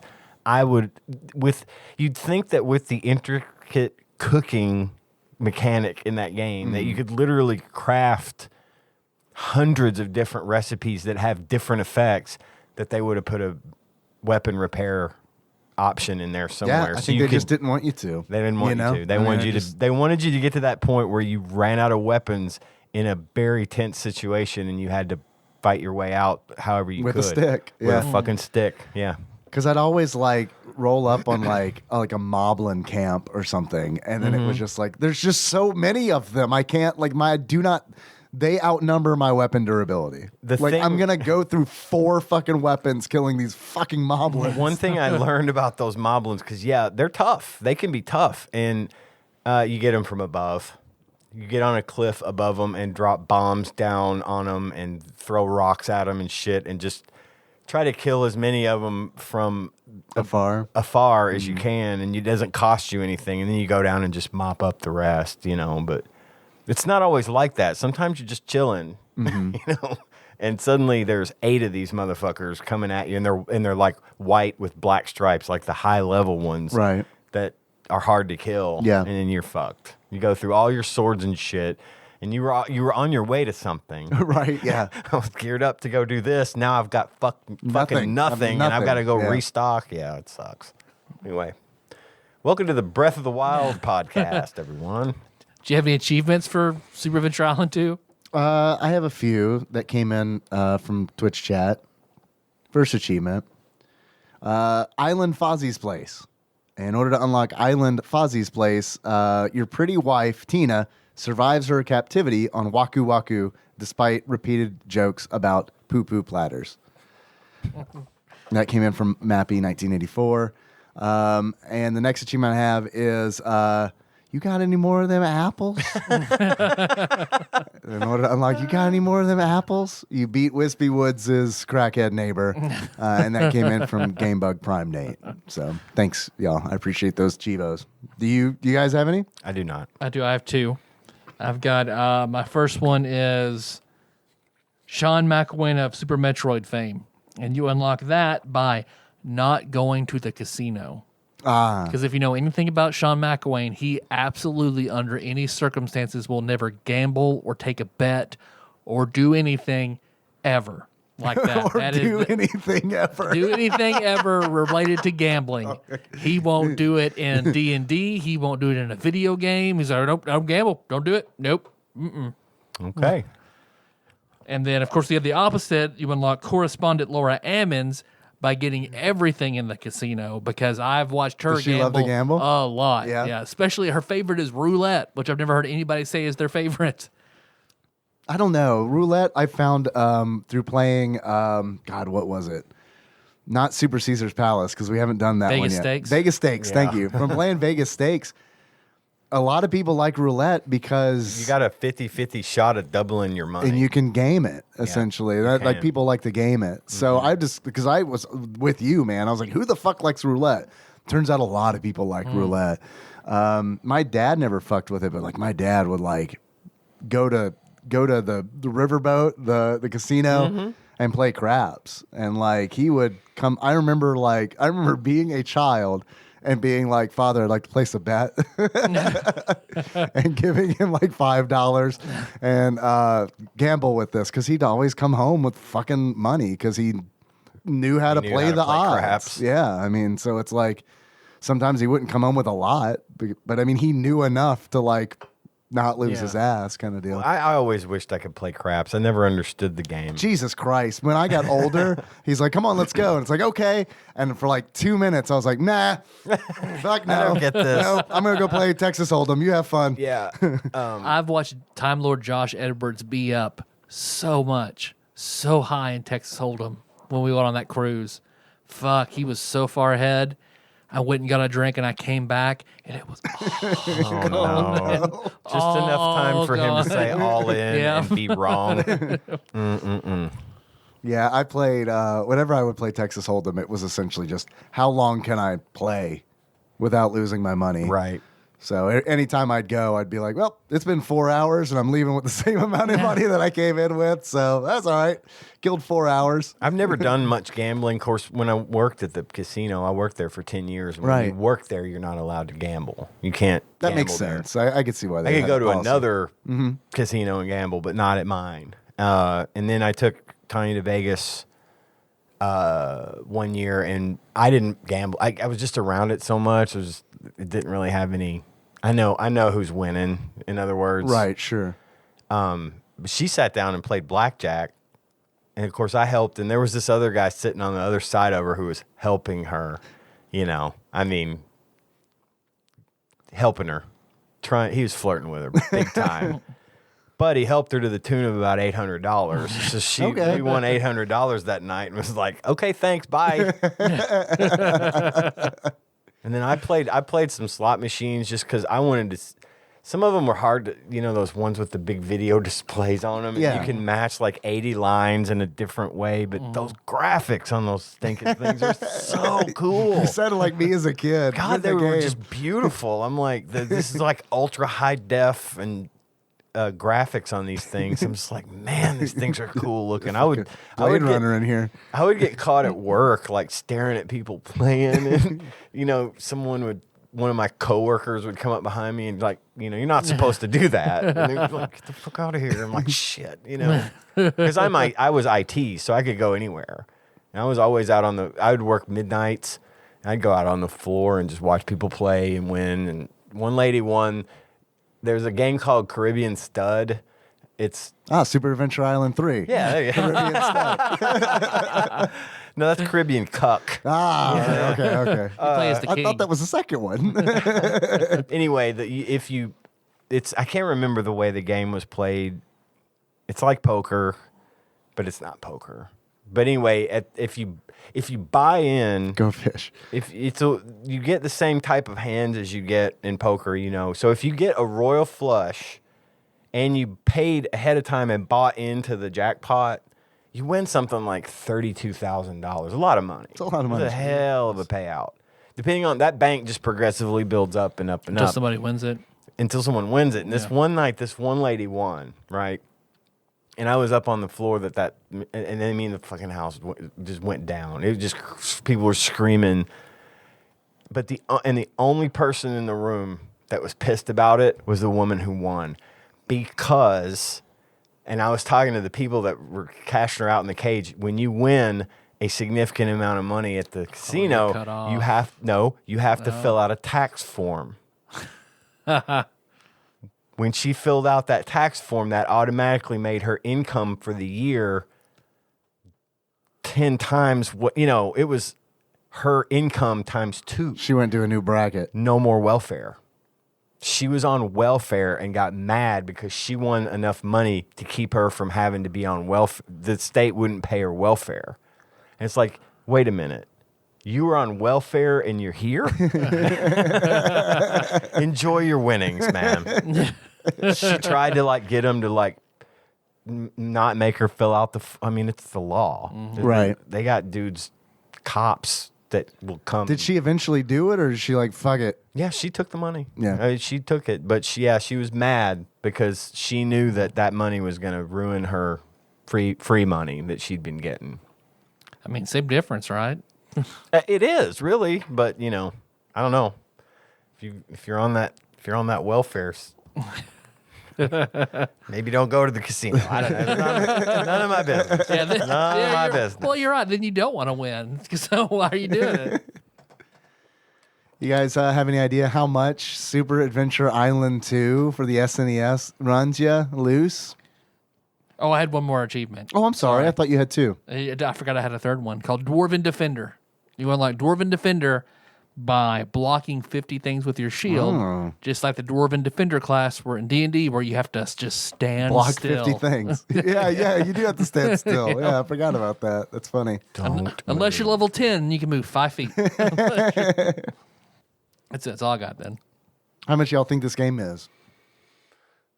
Well, based on what you told me, It's very uncommon. very uncommon. I did give you a hint. And a lot of people, you said you encountered people that were like, holy shit, you've also heard of this game? Because no one's heard of this game. I'm going to say it's pretty high. Okay. What dollar value would you put on pretty high? If you were to put it, I mean, I'd probably go into the very high territory. Okay. Considering that most of these tend to run in the, anywhere from $3 to $30 or whatever. I'm gonna say $100. $100. Mm-hmm. All right, Tyler, what do you think? My gut check went $45. $45. Guys, actual retail value of Super Adventure Island 2 loose on average for the Super Nintendo, according to PriceCharting.com at the time of this recording, is $100. Add 12 and then 59 cents. $112.59. Wow, I was close. You were very close. It's really heartbreaking a thing about price charting. It's super neat that you can go back and see how much games were. Like, I don't know. Let's say when this podcast started, about $25. Wow. Yep. So I mean, really, my logic didn't really apply here. This was everybody's collecting games logic. This one steadily went up. Over the course of this pandemic, where like you've said before, that everybody's doing this, and that's causing the prices to go up. Yes, but this one was on the rise pre-pandemic. Was it? I mean, yeah, Okay. this one was on the rise. But I mean, even $25 is a significant price, I would imagine. Wouldn't you? I mean, at the time, for sure, yeah, just because it wasn't as, I guess, the collecting wasn't Without, as hot then. I'm referring to it in terms of being without the mitigating circumstances. Sure. You would probably think, right now, you'd probably give that for it because it's. Yeah, gladly. Does Right. anyone out there have a copy that would sell me for $25? But back then, you might have I'm really- questioned it and been like, 25, maybe I'll give you 15, maybe. Oh, for sure. Yeah, Back, absolutely. Yeah, back then. Absolutely So, back then. Yeah. That's a lot of money. Yeah. Probably not gonna be adding that one to the collection Be a anytime minute. soon. Be a Yeah, minute. it's gonna be a later edition. Tyler, Yes, Dave. do you have anything else that you would like to say? Do you think that this game might belong on Tadpog's top 100? Yeah, I think You it do? should be. Yeah, I do. I think it should be. I don't like that it's a ripoff, but it's still a very fun and different game for the system. So, yeah, there are a lot of games I would take off IGN's top 100 and replace with this? Replace with this. I'm with that. I can agree with that for sure. I could see this being in like the 70s or 80s kind of deal. I could see this highest being the 70s. I was Yeah. about to say that. Yeah. All right. Okay. We need to remember that when we put the list together. We Yep. won't. you definitely Somebody won't. will. Yes, somebody will. You are right. Somebody can just go ahead and collect all these things we say about where we'd put them, and then in 10 more years, play them back for us. Tyler, if you were to give this game a beard that sums up how you feel about it, what kind of beard would that be? I would give this the beard. It's a Trailer Park Boys beard. So Okay. there's a character named Jacob who looks up to Julian, so he starts dressing just like Julian. Okay. Julian is the character who always has a glass of liquor in his hand. Okay.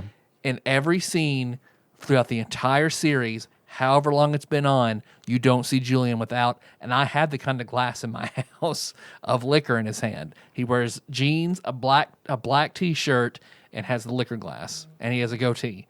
So I give it the goatee of Jacob pretending to be Julian from Trailer Park Boys. Because Master Higgins is pretending to be Zelda or Link and or Mario. Yep.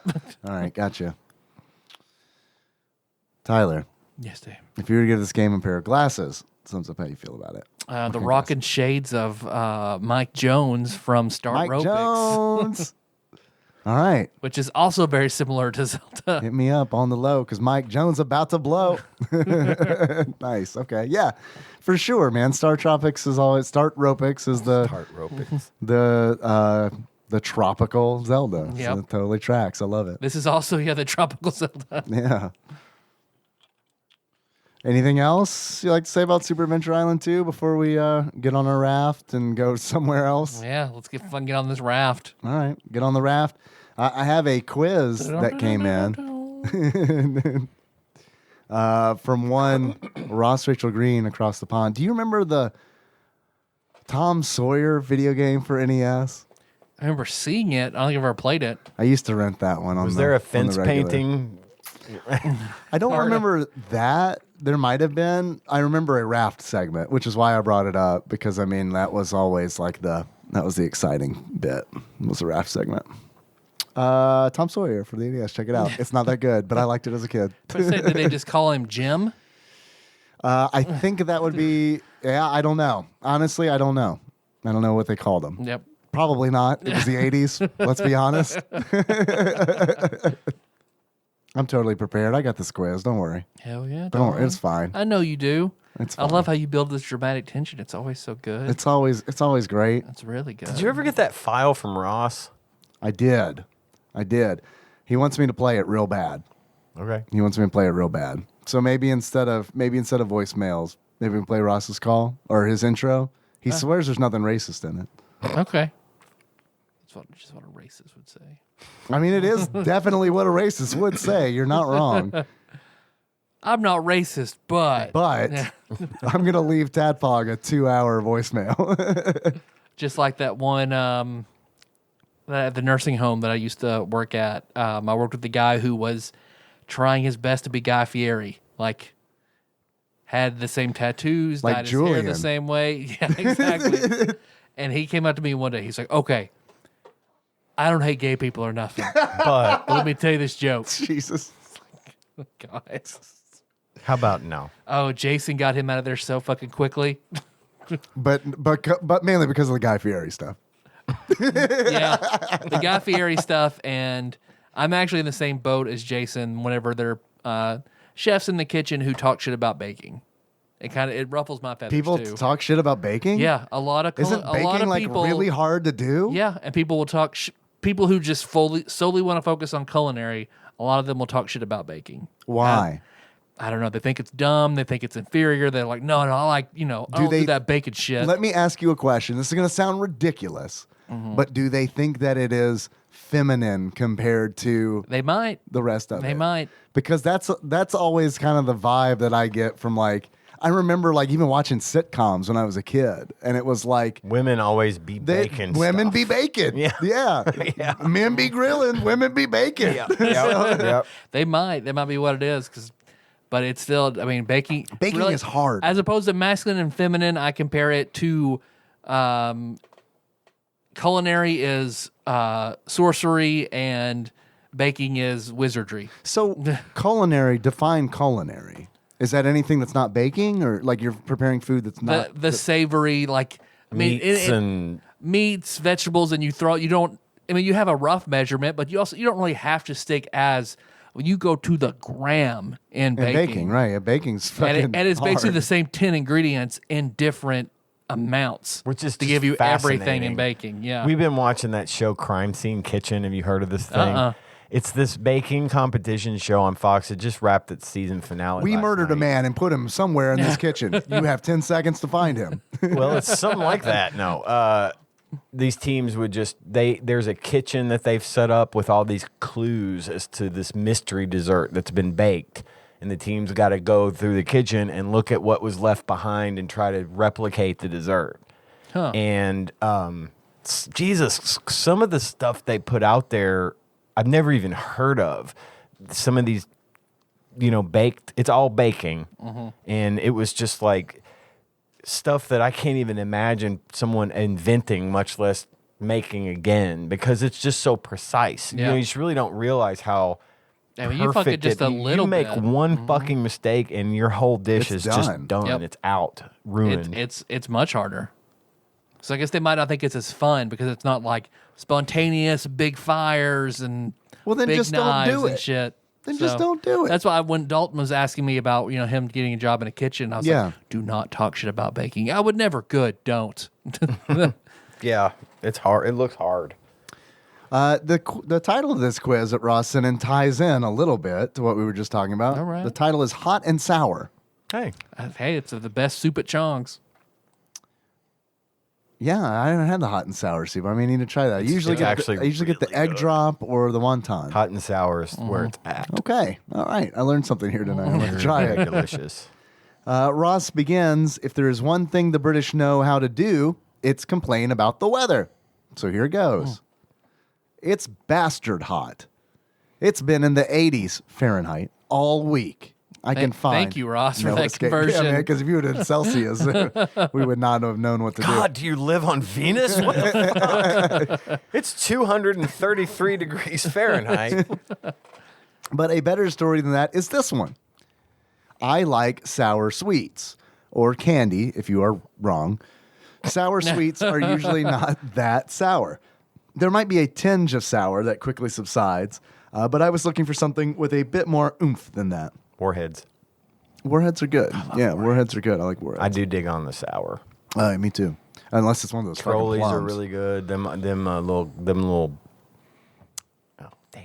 Sour Patch Kids. I love the Sour Patch Oh, Kids. the powder I at have the bottom. to stop. Make me sick. If I can eat like Yeah. 4. After that, I'm sick. Really? Is that I have right? to- I have to stop. I eat the powder out of the bottom of the bag. Yeah, when I'm done. man, that Sour Patch Kids Blizzard when it was at Oh, Dairy my Queen goodness. for 1 July 2 years ago, man, that was like real fucking sweet. I remember like Nikki going back in August and being like, essentially for me, y'all got any more of them Sour Patch Blizzards? And they were like, yeah, we do. Weird that it didn't sell well. Here you go. We'll give you 3. I wish everybody could see that every time you do that, you scratch your neck like Yeah. Tyrone Bacon Yeah. stuff. Every time. It's built in. Yeah. Ross continues, online, I found Barnett's Mega Sour Sweets. The reviews look good. People tend to agree that they are indeed quite sour, so I order them and wait. A few days later, through the door drops a package of sweets. I pop one in my mouth and immediately realize this was a bad idea. My whole mouth shrank to about a third its usual self. Like Looney Tunes style. The acidic substance in my mouth burns my soft, fleshy mouth parts. My teeth start to ache. Oof. That is sour. I'm going to have to get these. Yeah, me too. Once the sourness diluted in enough saliva to swallow, my throat rebelled. But I still managed to get it down. It sounded like you Attaboy. went into anaphylactic shock. Good boy. Get it down. It's training. You're not wrong. If you can do this, you can- You're not wrong. After that, the rest of the sweet was really nice. Having them in a bowl at work with a label simply stating "fuck your face." Shockingly, it's still full. Anyway, SNES games. First question. The protagonist of the game is a boy named Clayton, whose scientist father has developed a serum that can transform people into animals. I have a guess for this. Claymates. Yep. The just- only reason it's a guess is because it's coming out Yep. on the it Nintendo just Switch. came out. I thought it came out already. I think it's next week. I Okay. think it's the 28th. I'm not familiar with it, but Locking it in. It is Claymates. Yep. Next episode? Well, the Mean Girls next episode, right? Our Mean Girls conspiracy theory episode. Well, I sent you that message saying, hey, you want to man, go ahead and do it now? the only time these 3 games are going to be hot that's is true. literally right now. Yes, Mean Girls ain't Bamboozle- going anywhere. Mean Girls is not going anywhere, and that's going to require a lot of research. Maybe. I don't know. No, it will. Like, I want to do a lot of research into it. So, yeah, So let's put do that Playmates. off and then do Claymates, Bomboozle, and then Jelly Boy. Jerry Boy. Jelly Boy we can't knock off the list because that was a European only release. Yeah. I found out from Willie. I Yep. can play those because I've got the Well, Let's then be fucking- on the next 3 weeks. because Let's it's fucking like- do it. might. Yeah. For the first time in a very long time, people might kind of care about the games we're talking about, Right? but probably not still. Next question. In this game, Jimmy and Charlie must fight for their lives through 4 dream worlds: medieval, Egyptian, prehistoric, and future, if they hope to return home safely. Turtles in Time. Jimmy and Charlie, the 2 missing turtles, The 5th turtle. the 5th and 6th turtle. and 6th turtle. Jimmy Dean and Charlie Sheen, the two missing turtles. I mean, it might as well be. I have no idea I don't what know it is. either. Ian and Is there Ian. I got nothing. No, I'm sorry. Is there like a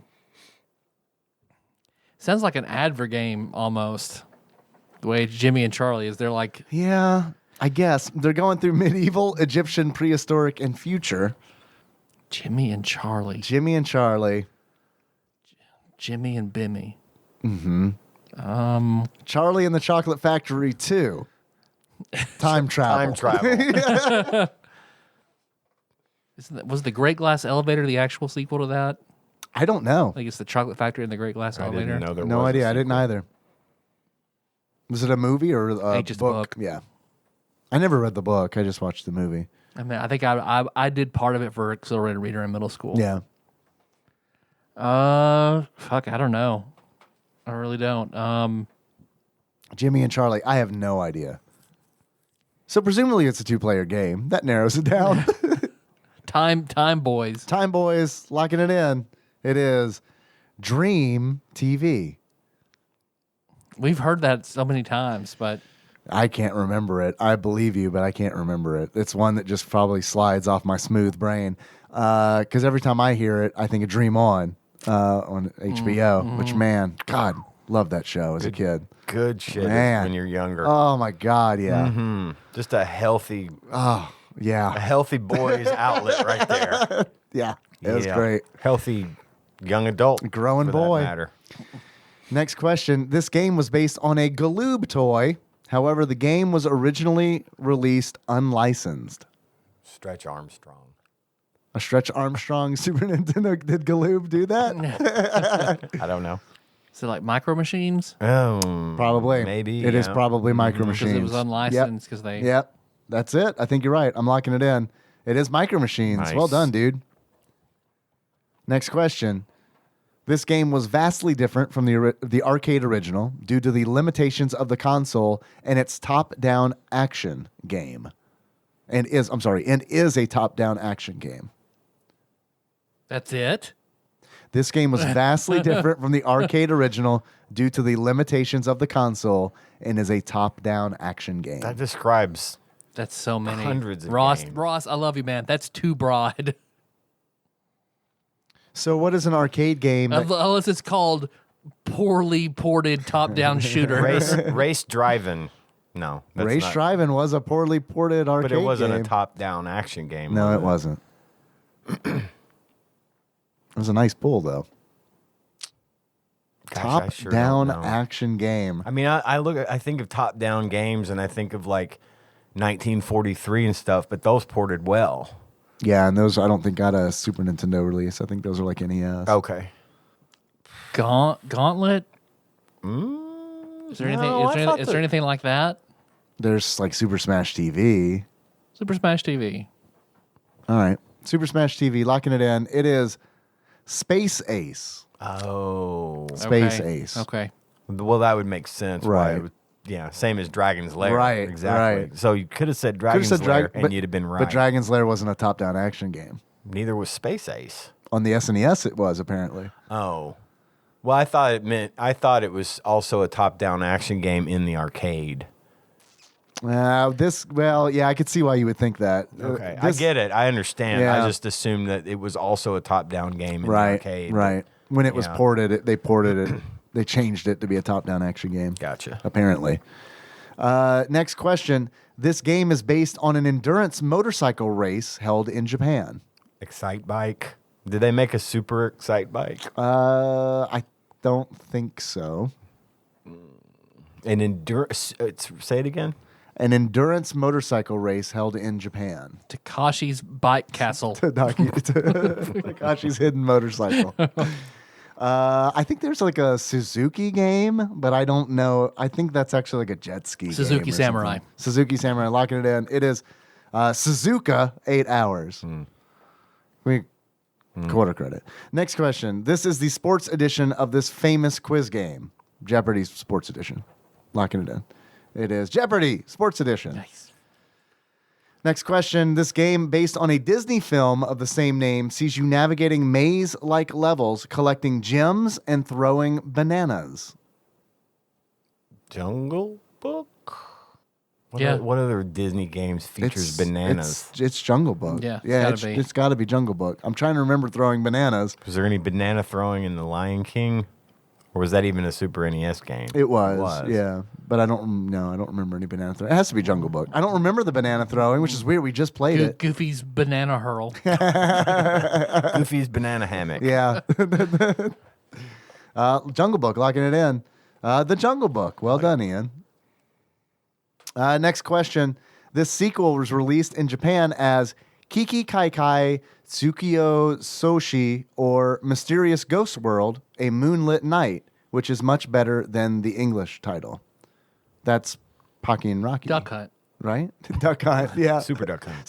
Super Duck Hunt. Pocky and Rocky sounds pretty good. Yeah. I can't remember if it's 1 or 2, but I think it's 1. Because you're a priestess or whatever in that. Yeah, Pocky and Rocky. It is Pocky and Rocky 2. We were close. Good enough. We were close. Next question. This game features levels based on a cartoons episode called The Mad Doctor, Moose Hunters, Lonesome Ghosts, and The Prince and the Pauper. That has to be a Disney Mickey thing. Prince and the Pauper. Is that Magical Quest? Yeah, I would roll All with right. that. Magical That sounds- Mickey Mouse. The Magical Mickey Quest Mouse is- starring Mickey Mouse. There you go. Locking it All in. right. It is Mickey Mania, the timeless adventures of Mickey Mouse. Half credit. You had Mickey Mouse and the cadence correct. All right, next question. Players take control of the Night Warriors Kaor and Igor in an attempt to defeat the corrupt son of the king of Selak Clovis. Is that Merlin? It's got to be. I don't know. It's got to be. Merlin. Merlin. Locking it in. Ian, you good with that? Got nothing. All Yeah, right, no, Merlin. Locking it in. It is Legend. Legend. Okay. Bummer. Next question. Fuck, marry, kill. Bulma, Chi-Chi, Android 18. Parentheses. Dragon Ball Z. I'm killing Chi-Chi. I don't know what she's like in Dragon Ball Z. I know what she's like in Dragon Ball. She's awful. Okay. I'll kill her too then. I'll take your word for I'm going to marry Bulma. I'm getting on that capsule core. it. Okay. Yeah, fuck yeah. It's like the richest person in the world. And then, fuck Android 18. I'm good with those answers Yeah. because I really have no more insight. I'm really going to have to take that train with you All right. because I don't know Trust anything me. about All Dragon right. Ball. Locking it in. Next question. Fuck, marry, kill. Leela, Amy Wong, Oh, fuck. Linda Van Schoonhoven, Which one is Linda Van Schoonhoven? the news lady with Morbo.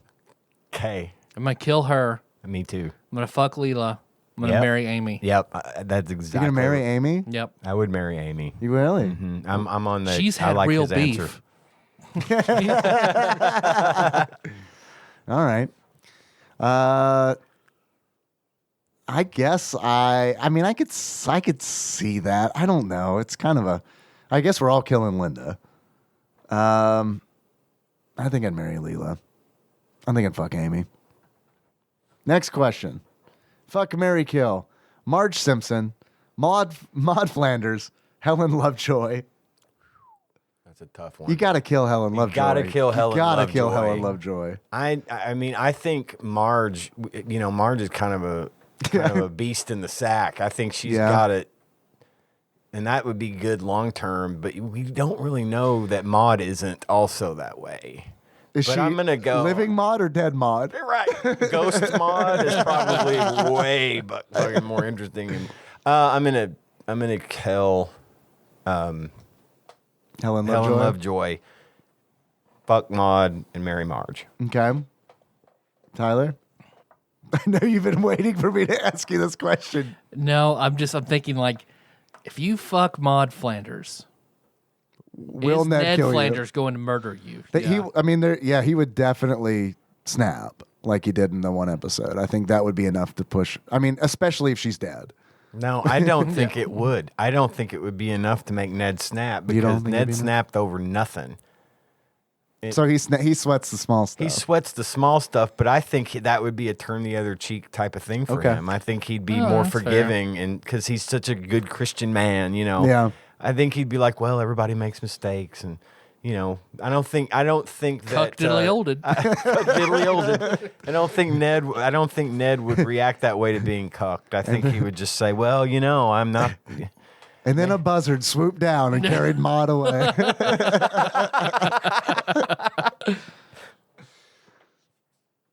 Yeah, I can roll the Ian's answer. Yeah, I guess me too. I mean, you think at the end of the day, Marge is really the one you want to spin you. I guess. I've seen enough gifs on the side of my porn sites to be like, I don't want that. I don't like If that. she's an alien, you pull those rabbit ears, man. That is true. That is true. All right. All right. Thank you, Ross, very much for the quiz. I suppose as a reward, instead of playing calls, we can play your voicemail that you gave me a direct link to. I swear to you, if I have to get permission to play this, we're done. Let's see if I can open this in a browser on my phone. Okay, here we go. TADPOG, I love you guys, but being as you don't want me on anymore, which I'm pretty sure is xenophobic, I thought But not racist. good intro story, so I'm just going to let you have it for free, I suppose.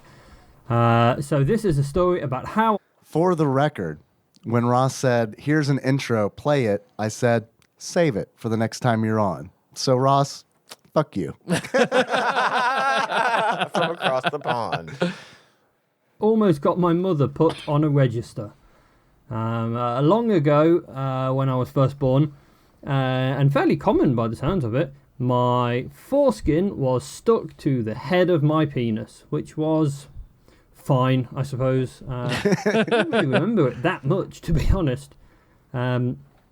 But apparently it was sore, and I didn't like people touching it, and blah, blah, blah. Because everybody was touching it.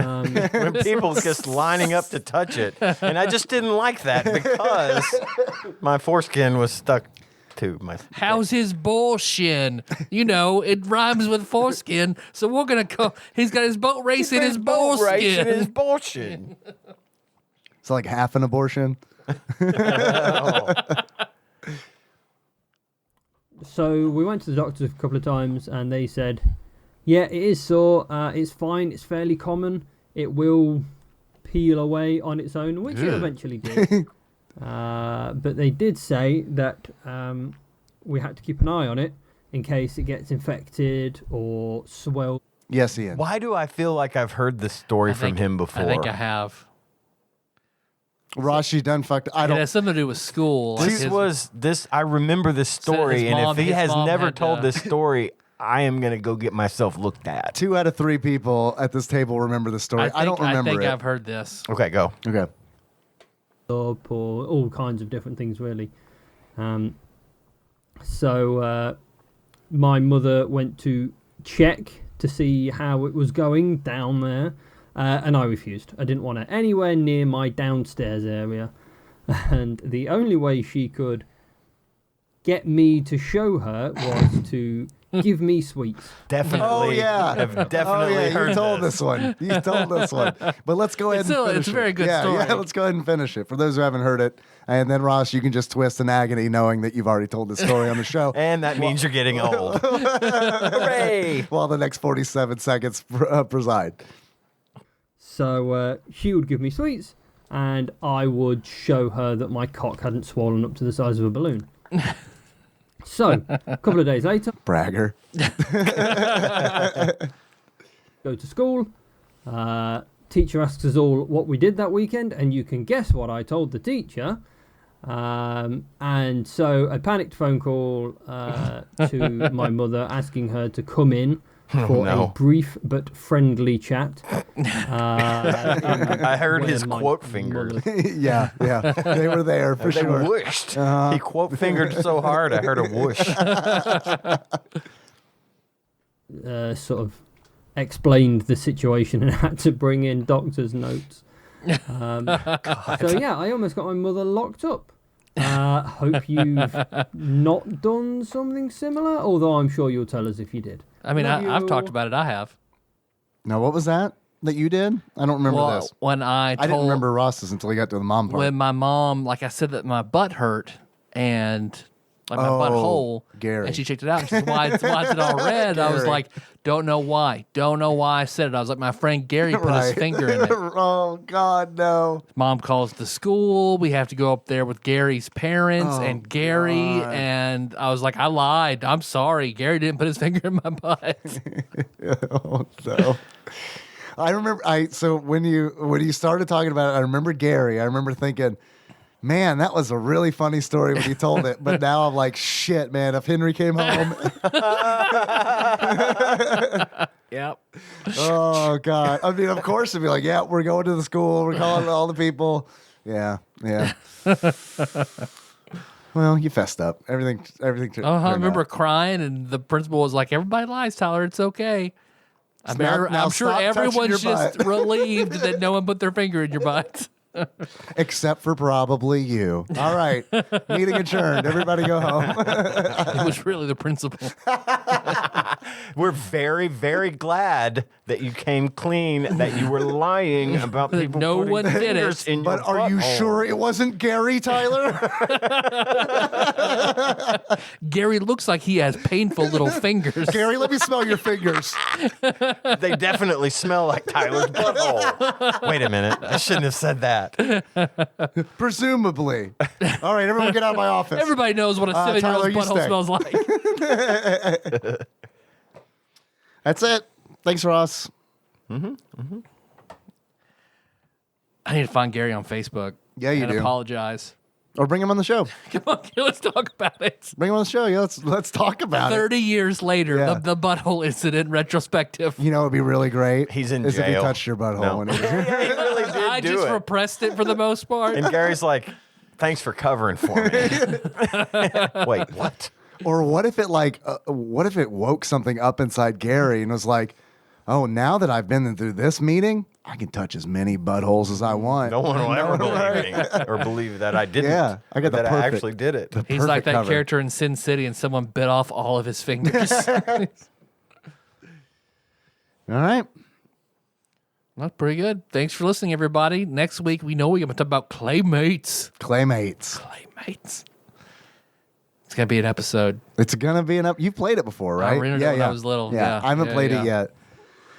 It is bizarre that these three games were When selected. you saw that, I was like, why the fuck are they releasing these games? Yeah, great question. Great question. Yeah. We've got enough other good shit. Everyone's still happy for Metroid Dread. We'll go ahead and release some shit. Well, thanks for listening, everybody. You find the show on iTunes, Stitcher, YouTube, Spotify, Facebook, all over the fucking place. TADPOG.com. You have a package like Master Mold does? You want to send us something for the great tasting or anything else? It's whatever you want. Tadpog Studios, care of Nicole Nance, P.O. Box 3785, Paducah, Kentucky 42002. And it just popped into my head. I did not mean to sound ungrateful whenever I said we should have Magus and Frog switched, because Apes and Capes did an amazing thing and I made it sound shitty. So I apologize. What he did was fucking amazing. I'm going to edit that out so you sound like a dick. Don't Okay. yeah. Leave the apology in, though. Leave the apology in. What was said off mic? I don't want to know. Oh my God. We don't talk about it. Or that'll be a 30-second clip we put on Patreon. If you want to call us, leave a voicemail. We're getting to those. 270-883-2555. We get to him a lot faster if Ross would stop sending fucking stories he's already told on the show. All right. That makes me tell a story I've already told on the show a few times. Like whenever Brandon and Cheryl come on, I tell the same story again. Fuck, I called in today. Hell yeah. Nice. Thank you. Well, you can find us on Facebook for a little while longer. Who knows? Facebook's post algorithm's all fucked up. Who knows? That might go away sometime soon. I was typing a message to you today, a text, and I stopped. But the message was, hey, if I deactivate my Facebook account, will you please upload episodes on Wednesday to the page? And then I was like, but there's Marketplace. That's what keeps me going. yeah. Otherwise, I'd have been off of that Man, shit I was a long time and it's ago. like, if I hadn't just bought something pretty nice on Marketplace, it would have been a lot easier to pull that trigger. But I was like, oh, fuck, I did get that thing that I like. Damn it. Fucking Facebook killing Craigslist. Yeah. Or what was the other one that was popular around here? V something. Oh, VCI. VCI. God. VCI. That takes net. me back. Yes, it does. Holy crap. I forgot about that. It's probably still up. It's probably still probably where going, and most it of the gun probably sales- still looks like a MySpace page. It Yeah, does. yeah. The last time I checked, yeah, absolutely. Because I would check it for game stuff. I'm willing to bet you that's where like all the used gun sales happen because I don't think they allow that on Facebook, They definitely don't. and that's where they used to happen even when Craigslist was around. Cars so- and guns. Yeah. I used to get car parts off of VCI Yeah. all the fucking time. Yeah. But if you like, you like your memory dank, you have Tadpog Nation. Yeah. If you like it in nice, orderly chat, that's the Discord. What's the link for that? That's bit.ly/Tadpog Discord. It's fun. Yeah, I like it there. You want a shirt? Hey, probably some more shirts on the horizon. Shirts.tadpog.com. Yeah. States are bringing back mask mandate, so mask.tadpog.com. What else do we do? Tadpog_podcast on Instagram and on Twitter. Dave, you're all over that Twitch. Yeah, on Sundays I stream on Twitch, twitch.tv/Tadpog_podcast. Come hang out. It's usually pretty fun. But then most importantly, we got that Patreon. Yes. Let me load this shit up real slow. While you're loading that up real slowly, I forgot to tell you guys what Flopsy said about Super Adventure Island 2. Please do. The Ultimate Nintendo Guide to the SNES Library 1991 through 1998 by Pat Contry, courtesy of Monster Mold Mike, gave Super Adventure Island 2 4.5 stars. That is a high score. That is a glowing it is. score. Does it say anything about Zelda 2 in the review? I can read it while you scroll. Ian, take it away. What am I doing? You're just filling time. Okay. Okay, I have something. Okay. I'm reaching out to the nation for help because so many people that listen to the show are in so many different areas of the country.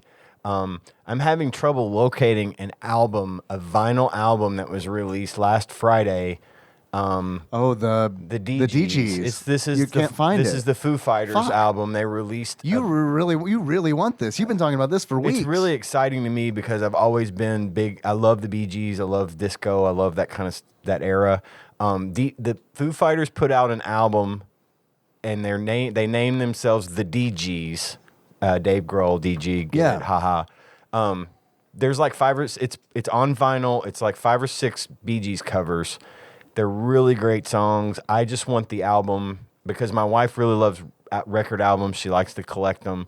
I would love to be able to add this to the collection, but I can't find it around here. And the one record store that's an actual record store, it was not released online. Damn, I was about to ask. What about it their was site? only released to record stores it was like last Friday was Record Store Day. Fuck, And dude. so Shit. there's a record store in a neighboring town, Murray, called Terrapin Station. Yeah. But I can't get them on the phone. Their line is busy all the time. They don't answer their phone. We have friends in Murray. They go there all the time. Well, I was going to see if anyone in Murray, I don't know anyone in Murray anymore, but if someone could find this thing and Show me maybe, there. okay, get in touch with me. If you find it, get in touch with me. If it's in Murray, I'll drive to Murray and get it.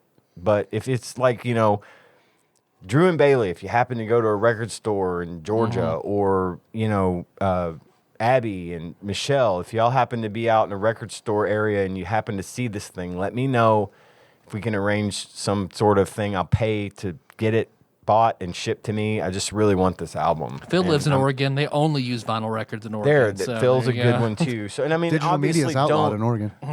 Yeah, You can't pump your own gas in but you digital can. media. But you can have all the drugs you want. yeah. You put a bird on everything. So don't go out and everybody just buy this thing. I can only probably afford one. I don't even know how much this thing costs. I know vinyl albums are super expensive right now. Are they really? They are.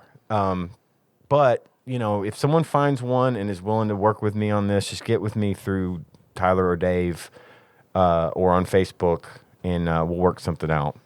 Thanks. Sorry. I just felt like this was a good place No, I'm to glad ask that for you that. did. I didn't realize you weren't able to pick it up because I know you've really been talking about this for like 3 weeks. Yeah. Every time I've seen you, you've mentioned this album. I haven't so been able to get it. I want you to have it. I want to have it. So, yes, if you can find it, holler at me. We'll work something out.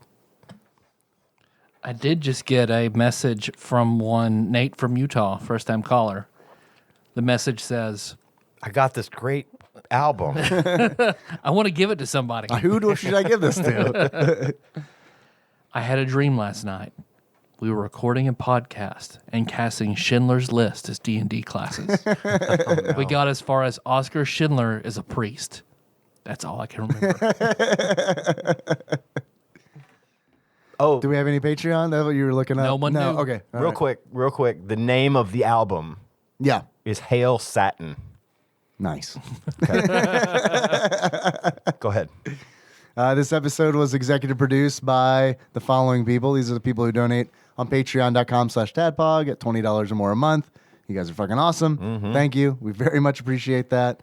We got God Emperor Alex Pena, Cthusiast Jeff Miners, Laud Mulaney Dennis, Steve Dixon, Plinko Nick Price, Clambro Cody Phillips, Bantha Master, executive producer Dick Dougie, the Eightfold Daniel Abernathy, Time Lord Josh Edwards, Gamebug Prime Nathan Eaton, Matt Gentile, aka Gentle G, congratulations on your marriage, Magical Sleeper, aka Big Dick Pie Baker Chris Vaughn, Usurper Grimm, Temporary Eternal Savior Cubicle Monkey. I always want to say temporal, like every fucking time. I'm like temporal Eternal Savior Cubicle Monkey. Pinball Archmage Chris Edler. I'm sorry you couldn't be on this episode. Sandwich Pope Phil Hawkins, Nate from Utah, first time caller, Zeus Laser, Drinksmith Joey Webster, Big Daddy Paul Anderson, Edgelord Kyle Purtleball, Master Cycle Baron Kevin Link, and General Kenobi Massacre. Thank you. Oh, yeah. Our theme song is Moved by Sycamore Drive. A link to that track they found in the show notes at tadpog.com. Hey, you guys want to close this out? As the Bee Gees. That's the Bee Gees, Ian. Also, thank you for being on this episode. Thanks for having me. I'll probably be back next week and All right. the week after that. I might be a Hell permanent yeah. fixture. Do it. See if you perfect. can beat John's record. Yeah. Oh, I'm going for it now. Now we're gonna have to tally it up. It's you gotta. I mean, you gotta. It's gonna be a ways. minute. You gotta path the walk. Yeah. Where few have tread. So until next time. Tropical Capricorn.